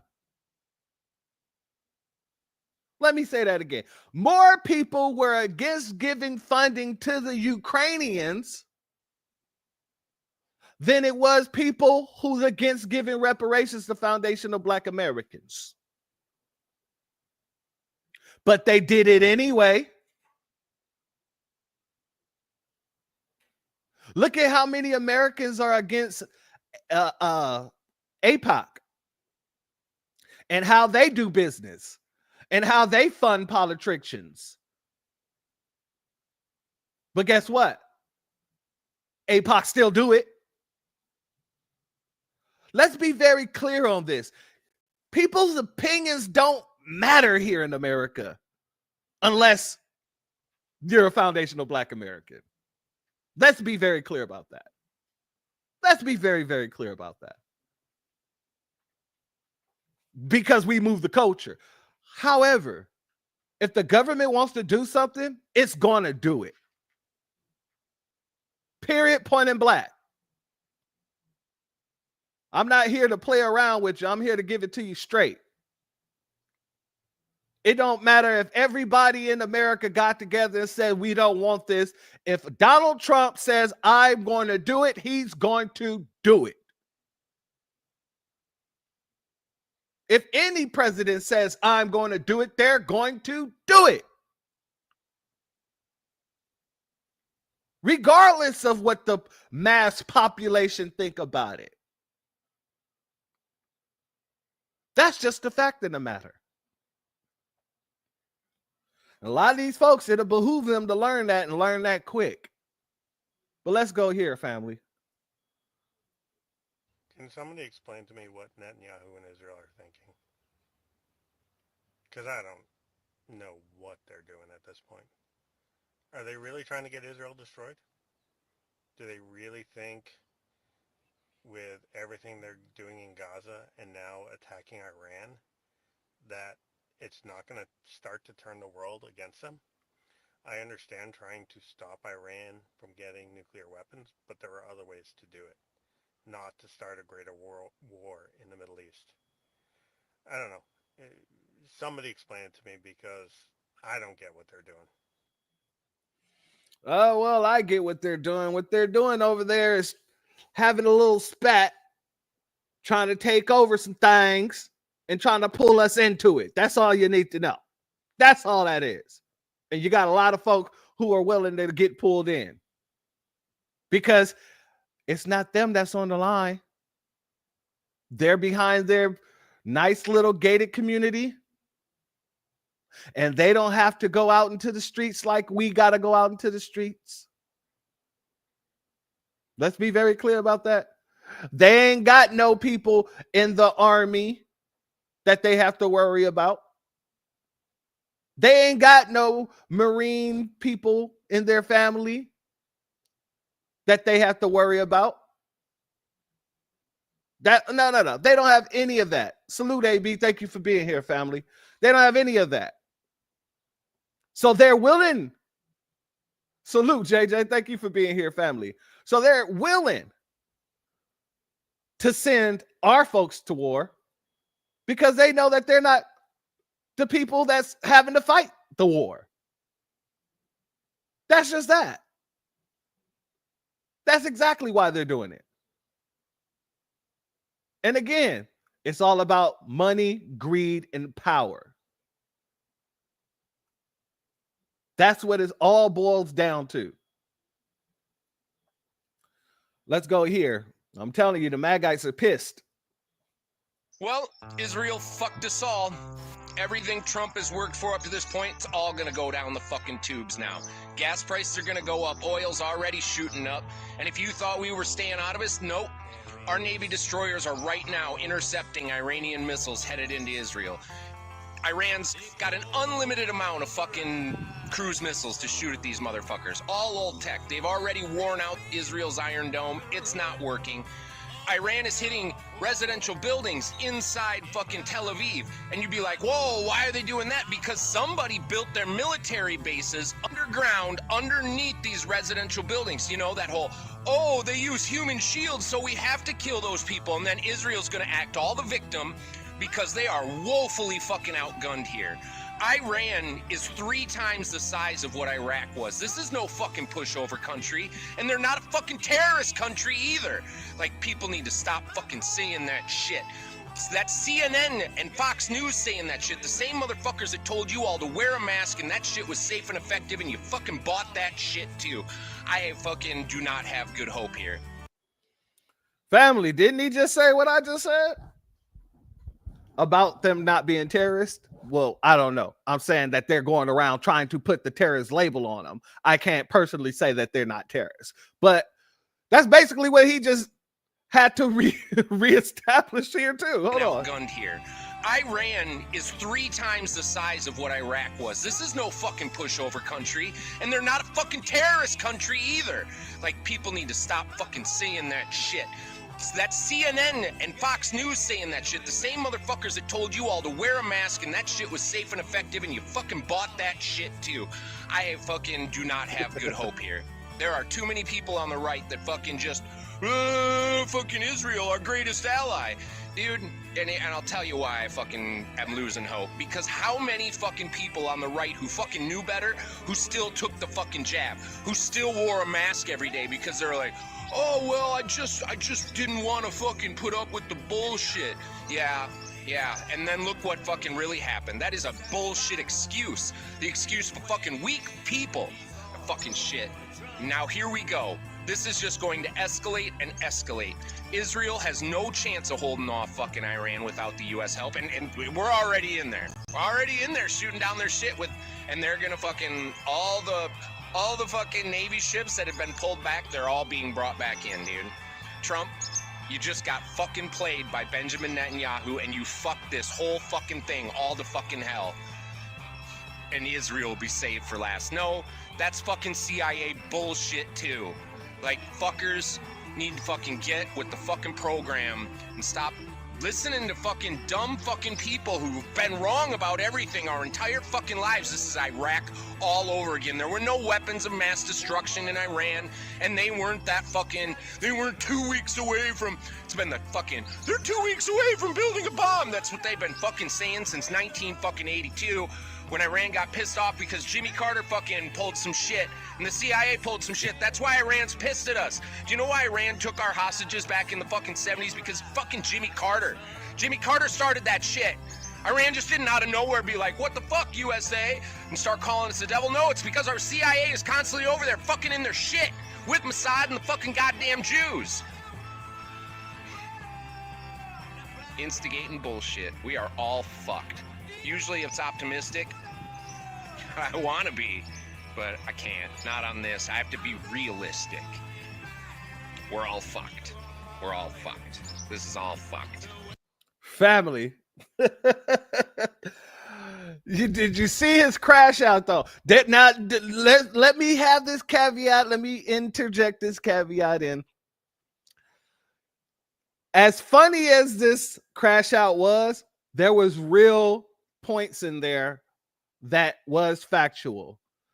And I love the fact that he finally came to the realization that Trump is being played, and it must have hit him like a flashback, because things started coming back to him. And God dang it, this same thing that happened with 9/11, there was no mass weapons of mass destruction, and God dang it, and they always and they wasn't terrorists, but God dang it, and the CIA always over there with Mossad, and they over there messing with them people, and now God dang it, yada yada yada yada yada. Yep, all of that's true. But you voted for the dude. You must have clearly thought that he was going to do something to end those wars, right? So what you're telling me is that you're disappointed and you have buyer's remorse for the person you went to the booths and cast your ballot for. We're all screwed. Yeah. We're all screwed. Oh, yes. Yeah. These people out here, I'm telling you, when I say these people are fickle, I mean they're fickle. They're really fickle. They really are. Let's go here, family. They're able to say what? This is gays for Trump. I hardly ever comment on foreign policy, but I 100% absolutely did not vote for war with Iran. Hide your kids, hide your wife.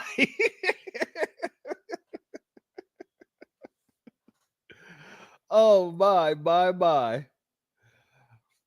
I don't care if we don't start it and Israel does, but we need to completely stay out of it. And what did he put here, family? This is not our war. Ain't that like saying this ain't our fight? See, I find it hilarious that a lot of folks are now starting to use, well, I would say now, because they always do it. Every time we start saying something, you hear other folks start saying something. When we say the illegals, that's their fight. This is not our fight. It's not our war. That's up to y'all. Go handle your business. Now you hear all these other folks coming out saying the same thing about the illegals, but now they're saying it about the Middle West. I mean, well, Africa, Middle East, whatever. Let's go here, family. Attention, America First people, MAGA people who voted for Trump in 2024. Please make it clear to him in any way possible. Salute Aisha. No, you're absolutely right. We're not the only woke ones now. That's what's happening. We're in a time where everyone is considered woke. Everyone is showing how woke they are. And all we're doing is sitting back with the popcorn watching. That's all.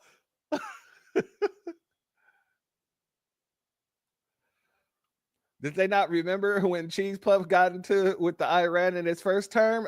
Exactly. Didn't he put a Muslim ban out? Like these folks, they act as if everything that he did in his first term wouldn't be a prerequisite to what he would do in his second. We didn't have any disillusions about it, though. That's why we didn't go vote for Trump. And for the people who did, they had their own reasons. But for the majority of foundational Black Americans, we voted the couch party. Our president is President Couch and Vice President Love Seat. So, that's on them. You had all the information. You had all the ability to get all the information. Hell, many of them lived through the first 4 years. And they still make the conscious decision to drive up to the voting booth, walk their ass up in there, and cast their ballot for Donald Trump. Do not think that I feel sorry for you, because I don't. I feel nothing. In the words of our brother Victorian Reigns, I feel absolutely nothing for you. America First people, MAGA people who voted for Trump in 2024, please make it clear to him in any way possible that we will not support Israel's war against Iran. So that man voted Donald Trump because he thought, they were going to get rid of all the Latinos, all the illegals on that end. He was all for that. Only for slow Rogan.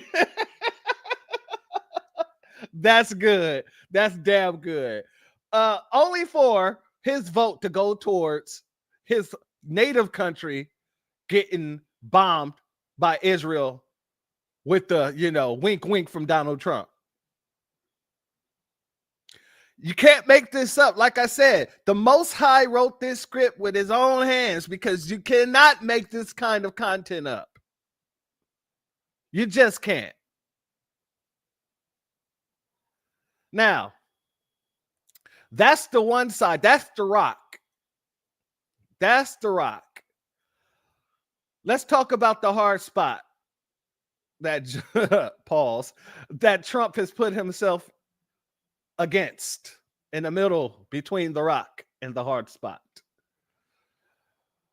Family, I'm sure y'all heard about this. What made you change your mind about targeting in California farmers and people in the hotel and leisure business? Well, we're not targeting. In fact, if you look today, I put out a statement today about farmers. Our farmers are being hurt badly by, they have very good workers. They've worked for them for 20 years. They're not citizens, but they've turned out to be, great. What the does that mean, Kobe Bryant? Nigga, please. So now all of a sudden, you're worried about the farmers and the people that they had working for them for whatever, 20 years, whatever. And not the fact that those farmers are hiring illegal people to work those farms. So it's more important to keep the farmers happy than to actually, if it was a black farmer who hired a bunch of illegals and 70% of his staff was illegals, do you know the American government would confiscate that man's farm, imprison him, if not, then fine him? And they would make him the enemy in the situation? If it was black folks running these farms and businesses, and I got a broadcast coming up on that too. Is there such a thing as the wrong kind of crime? The wrong criminals? Is there such a thing as the right kind of crime? But instead of going after these people for hiring these illegals and incentivizing these people to come to this country,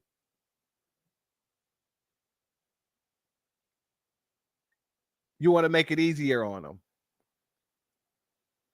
Tell me I'm white and I say so isn't in effect. Tell me I'm Nabisco and this is how it's going to go isn't in effect.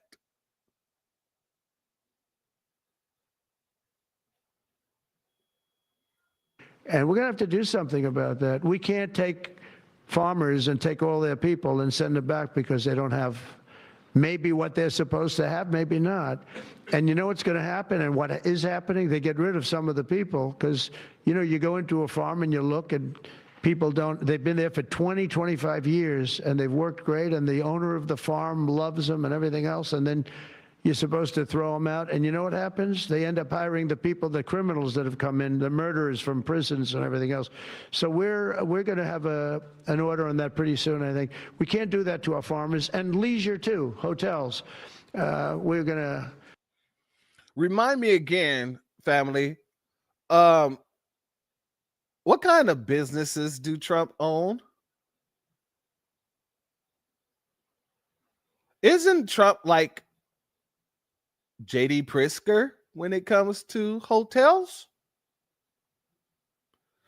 Yeah, so I would expect that you're going to try to, you know, give immunity, not try, but give immunity to hotels. Interesting. Have to use a lot of common sense on that. Now, family, like I said, Trump just gave the left, whether being libtards or whether just being people who are part of the Democratic Party, he just gave them all kind of ammunition to go after him for his hypocritical stance on this situation.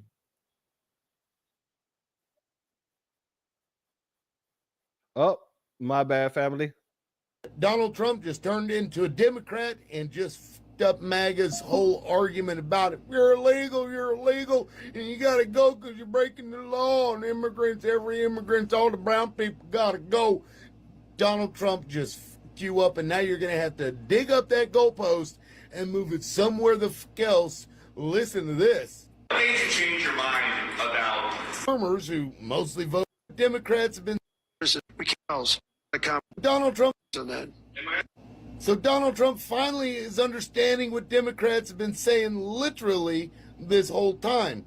But in this instance, somebody probably shook him awake or got his attention and said, dude, you're hurting your own constituents, the farmers who mostly vote Republican because, you know, for whatever reason, you're hurting them. So he's like, okay, well, I need to fix that so that they can hire these illegal immigrants, and we just don't want to mess with those people. Let them keep their exploitative, you know, workforce and the people in the hospitality industry, which Donald Trump is a part of, you know, because he has hotels and shit. Well, we want those people to keep their illegals so that they can exploit those workers. Yes, absolutely. So we're gonna figure something else out. We're not gonna do what we've been doing. Yet MAGA, your base, this whole fucking time has been saying, if you're illegal, you're breaking the law and you gotta go. You gotta go if you're illegal. If you're brown, we're just gonna assume that you're illegal and you gotta go. That's what you guys have been screaming this whole time. And now Donald Trump threw a wrench in that whole shit, and you're gonna have to figure something else out, because that ain't gonna work anymore, because we know you're in a cult, and we know you're gonna just figure out a way to continue to support this guy, even though now he is not supporting your own talking points. MAGA, the ball is in your court. Where are you moving the goalpost? Please let me know in the comment section, because we all know it's coming. Yeah, but Obama and Biden. I'm going to tell you exactly where this is going to go, family. If Donald Trump signs an order to give exemptions to the farmers and hospitality industry, I guarantee you the next step, the very next thing that's going to happen is that people are going to be filing discrimination lawsuits all throughout the Americas. Mostly the Democratic states. And they're going to say discrimination because they're going to say, well, what's more, it's more important to keep his hotels and farmers going. But what about all of these other companies? Look at all the ICE raids that's been happening all throughout the United States in these other companies. You can't say it's okay for one group of people to hire illegals, but not the other group of people. That's where it's going to go, family. It's going to be a discrimination lawsuit. And the discrimination lawsuit shouldn't even be a discrimination lawsuit because of the fact that, God dang it, these people shouldn't be in the country. But that's going to be the situation if he signs that executive order. It's going to be a situation where folks are literally going to the court, filing discrimination case after discrimination case. My business suffers because they deported half of my staff. Why do they get to have people who are undocumented working for them, but my business has to suffer? I'm telling you, family, that's the next step. Let's go here. You can't make this up. Trump is now basically going to exempt farmers and hotel workers from his immigration policies. So you know how ICE is rounding up undocumented workers all over the country and doing raids? He originally said he was going to go after criminals and the worst of the worst. Instead, he's going to car washes and nail salons and schools and rounding those people up. And yesterday he gives a press conference and he basically acknowledged that immigration policies are hurting the farming and hotel industries. Duh. So now you're going to pick and choose who gets deported, even though they're all the same. If they're all undocumented, some get to say and some don't. You see how he is? He backpedals and he can't do anything right. This is the beginning of the failure of his plan. Here's what he said in the New York Times. Our great farmers and people in the hotel and leisure business have been stating that our very aggressive policy on immigration is taking a very good long-time workers away from them, and with those jobs being almost impossible to replace. Hurricane IQ, yes, sir. The answer to that is yes. We could sue. Doesn't mean that we will win, especially with the courts the way that the courts are. Especially, you got to think about it like this too. The Democrats want these illegals to stay. Donald Trump wants certain illegals to stay. They're saying the same thing, except one wants limits on it and the other doesn't. So no matter what court you go to, if it's a Democratic court, you're going to lose because they want them to stay. And if it's a Republican court, you might lose there too because Trump wants them to stay. So this is the conundrum that we find ourselves in. He said. Of course he's worried about hotel workers. He owns luxury hotels. He's always owned hotels. So again, a self-serving move. And the farmers, well, senators are complaining all across the Midwest, saying his policy is destroying farms, which in turn will destroy us because we won't be able to get our food. And of course, Taco Man blames the Biden administration for allowing criminals to apply for jobs on farms. So he says he wants to make sure he gets rid of the criminals off the farms and then lets the regular workers stay there. Well, you just said that they worked there for 20 plus years. So if they're already there, then you don't have to replace them. He doesn't know what he's talking about. So here's what he said. Our farmers are being hurt badly by, they have very good workers. They have worked for them for 20 years. They're not citizens, but they've turned out to be, great. And we're going to have to do something about that. We can't take farmers and take all their people and send them back because they don't have maybe what they're supposed to have, maybe not. Yeah, what they're supposed to have. You want them to have documentation. He later said that there would be an order soon on the matter. And this is all on the heels of an economist, Brian Kovac, who had a public policy professor at Carnegie Mellon University in Pittsburgh, who had wrote in an email in April that deporting large groups of undocumented immigrants would cause a shock to major industries.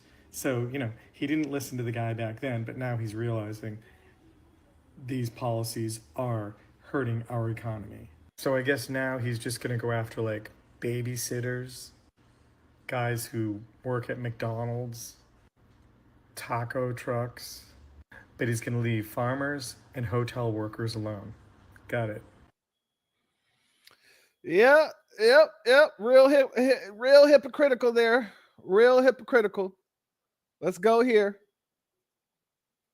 So Trump said he wanted mass deportations until hotel owners and farmers complained. Suddenly, ICE raids got paused to certain locations, and they don't want you to notice. ICE agents received this email according to the New York Times. Effective today, please hold on all worksite enforcement investigations, operations on agriculture, including aquaculture and meat packaging plants, restaurants, and operating hotels. The email then explained that investigations involving trafficking, money laundering, drug smuggling into these industries are okay. But it said crucially that agents were not to make arrests of non-criminal collaterals, a reference to people who are undocumented but who are not known to have committed any crime. DHS confirmed the guidance, saying we will follow the president's direction and continue to work to get the worst of the worst criminal illegal aliens off of America's streets. In fact, even Trump made this post on Truth Social saying our great farmers and people in the hotel and leisure business have been stating our very aggressive policy on immigration is taking very good long-time workers away from them, with those jobs being almost impossible to replace. I'm curious how that's going to work with Stephen Miller's 3,000 arrests per day. So just remember, everybody, that it's always capital over people. It's always been capital over people.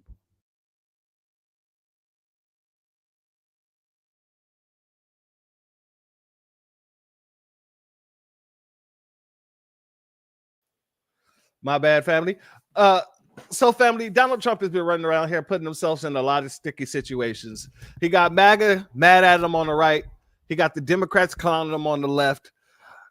It's not a lot of places that Donald Trump can go at this point in time. He's stuck in the middle, in between a rock and a hard place. But what is my take on all of this?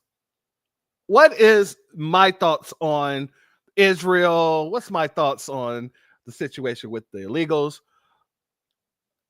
I'm gonna be honest with you. The same thing my thought was yesterday, the day before that, the day before that, and the day before that, the day before that, the day before that, the day before that, and the day before that.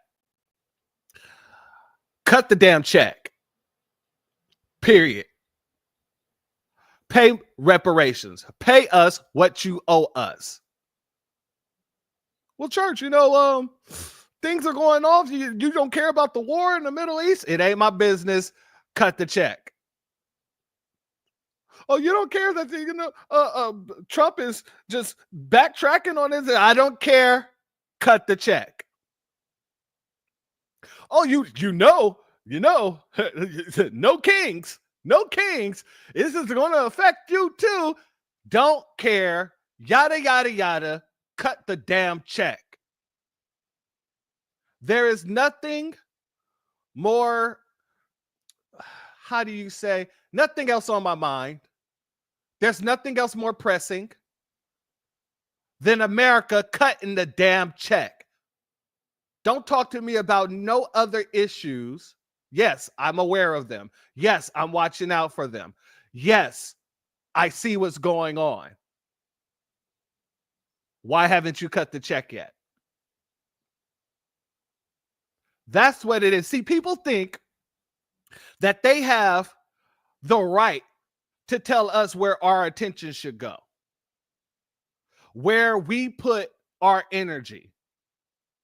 I'm not putting my energy overseas. I don't live overseas. I'm not putting my energy into a bunch of backtrackers. My energy is going to one place and one place only: to get reparations. That's it. We could talk about everything else after you cut the check. You're not going to take everything, all eyes off of us to put them on someone else. No. We're going to recenter ourselves in this conversation. I don't give a damn about what's going on over there. I'll pray for everybody. I'll pray for all the people who lost their lives, the innocent folks who was caught in the middle of these conflicts. I'll pray for them. And then I'm going to get up the next morning and I'm going to continue this fight for reparations. We're not here, and I've said this several times, to be everybody's whipping mule. We're not here to pull the cart for every damn person that needs help around the world, especially when nobody has ever pulled the cart for us.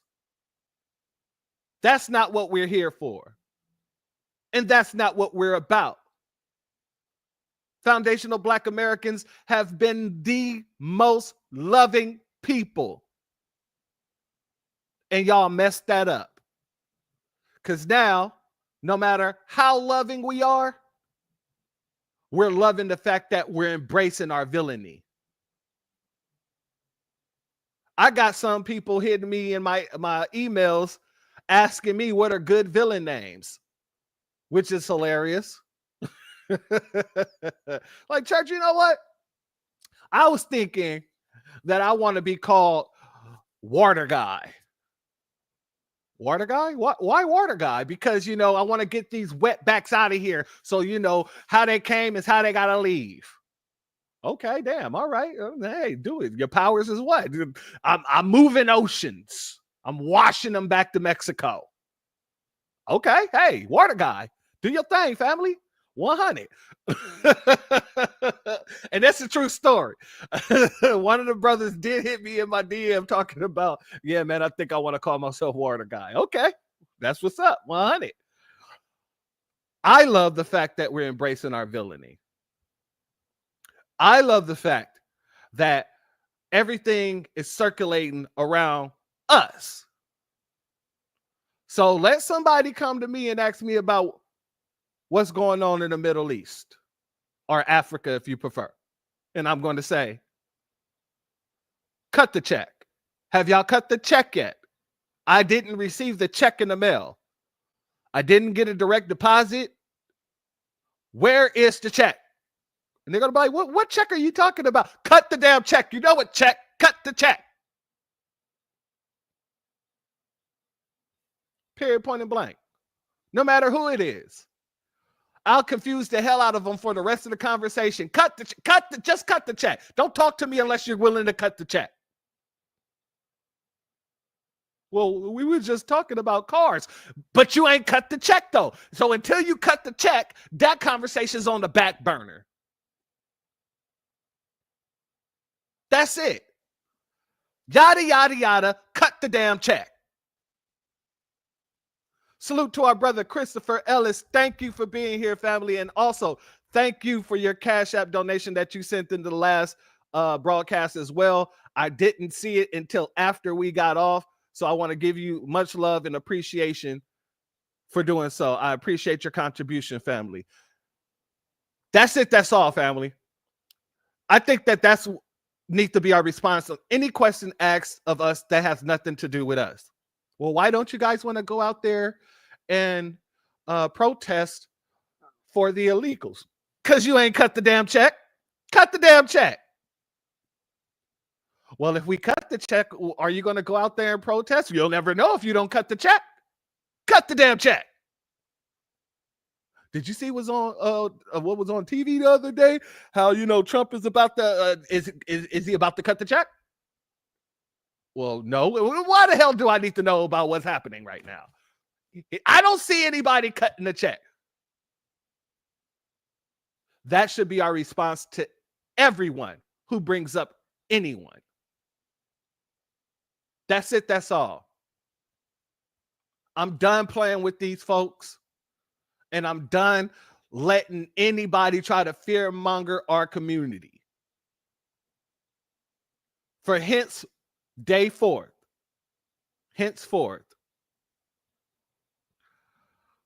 it's cut the damn check. Where's the damn check? I don't see a damn check. I'm waiting on my damn check. Don't ask me nothing about nobody else. Because I'm going to really just tell you about yourself. And I'm going to do it while saying, where's my damn check? Salute Armageddon. Thank you for being here, family. Now, before we get up out of here, yes, brother, you are a mod now. Salute to you. With great power comes great responsibility. Use it wisely. Before we get up out of here, family, let me do the spew. Let me do the little bit. If you're not subscribed, go ahead, hit that subscribe button along with the notification bell so you'll be notified whenever videos like this drop. Please make sure you're hitting that like and share button so we can beat up the algorithm. Make sure we get this message out to the ears that need to hear. And if you have not done so yet, please hit that link in the description. Go to change.org and put your signature on the petition for reparations. And with that being said, family, this is a new dawn, a new day, a new life for us. Salute to our sister Nina. Ooh, and I'm feeling good. And you should feel good too. Because we're just looking around watching everybody else crash the hell out over everything else. And we're the only people with tunnel vision.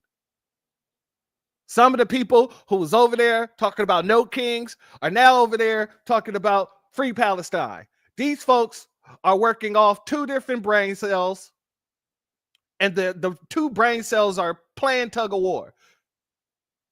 But foundational Black Americans, we are tunnel-minded. We are tunnel-visioned. Where's the damn check? Cut the damn check. I don't want to hear nothing if it ain't about our damn check. We don't give a damn. And if you don't give an F, we don't give a damn. And if you don't give a damn, we don't give a F. Salute to Lil John on that, you know what I'm saying? Salute to Little John. But family, as I stated earlier, to all my brothers, my B1 foundational Black American brothers who hold it down like you know how, as a father, happy Father's Day. And I want you to enjoy the rest of your day. And I want you to enjoy the peace. And before we go, I want to give a salute and shout out to this young brother. When I said, get the children to do everything, this is your day. This is your day. Let the kids do it all. Let them clean, let them cook, let them do it all. This is what I'm talking about. Let's go here, family.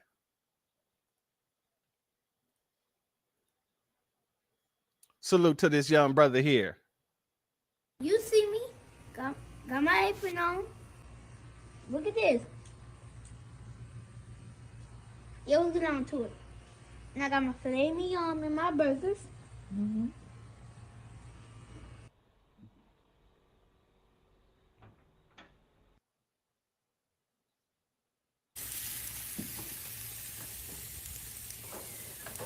I got my filet mignon. Also, the chicken waffle. Yeah. Oh. More packet waffle.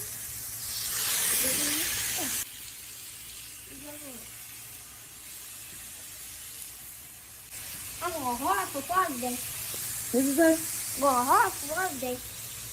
Yeah, I can tell you ready. I can tell by your attire. Because you know what said all? Them shoes. Not the shoes. The shoes says it all, family. Woo. It's hot out here. Cooking all this barbecue. It's hot out here cooking all this barbecue. Now it's time to get my burgers out. Patio. And got a nice little color. He got a nice little color on that burger too. Look at that. Little man know what he doing.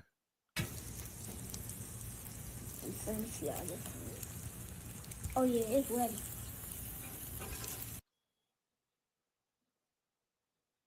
This little brother.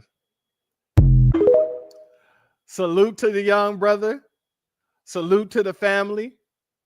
I want you all to be safe and make sure that you have a beautiful rest of your day. Now, before we go, let me just say this as well. I want to once again make this announcement that I will be the last week of this month starting to film on this documentary series that I'm going to be putting out for the family. It's going to be released to members only first, and then it will be released to the general public. And all of my members will be listed as producers on this project. It is my thank you and my way of showing my appreciation for everything that you all do. When I say without me, I mean without you, there's no me. I mean that 100-fold. All of your contributions has helped us upgrade and do some things. And I'm going to have fun doing it for you because, you know, when you're able to actually create what you want to create for your family, it makes you feel a certain type of way. So I got to show my most humble appreciations to each and every one of you, all of you who donate, all of you for being here in the chat, everybody who watched on the replays. I love each and every one of you, and I thank each and every one of you. And that's why I'm going to continue 10 toes down to call out all the shenanigans in every situation possible. Because to be 100, like I said, if it's not us doing it, I guarantee you them out there, they're going to be doing something a lot worse or saying something to us, trying to get us on the bandwagon, trying to convince us that we should be out here working for everybody else's progress, working for everybody else's agenda while taking the brunt of all the negativity in the country. We're not here for that. And family, one last thing. Remember, salute to Christopher Ellis for becoming a member. Appreciate you, family. One last thing, family.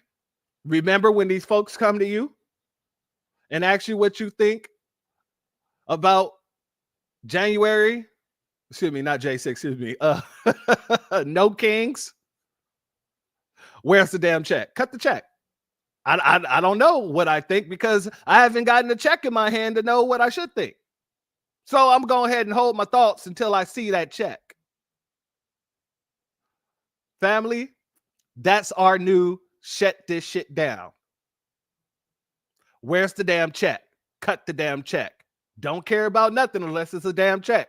I still ain't seen my damn check. Where's the damn check? That's it. That's all. It's all about our interest. And that, my family and friends, that's what you call practicing in the political realm. That's what politics is. But with that being said, family, the doors of the church are now closed. Peace. My grandfather built this country, man. He fought wars for it. And most places he went wouldn't let him sit down and get a cup of coffee. I can't even catch a cab in New York. You know, it doesn't matter how many degrees I get. All you people see is color. Your grandfather was an immigrant. You're American. My grandfather was born here, Duke. And you people still look at me as just another nigga. I know that the government, whatever, can't stand us black people. He's doing everything in the world to make black man be extinct. But I'm going to tell you one thing. Us black people going to survive. So fuck everybody. I'm out.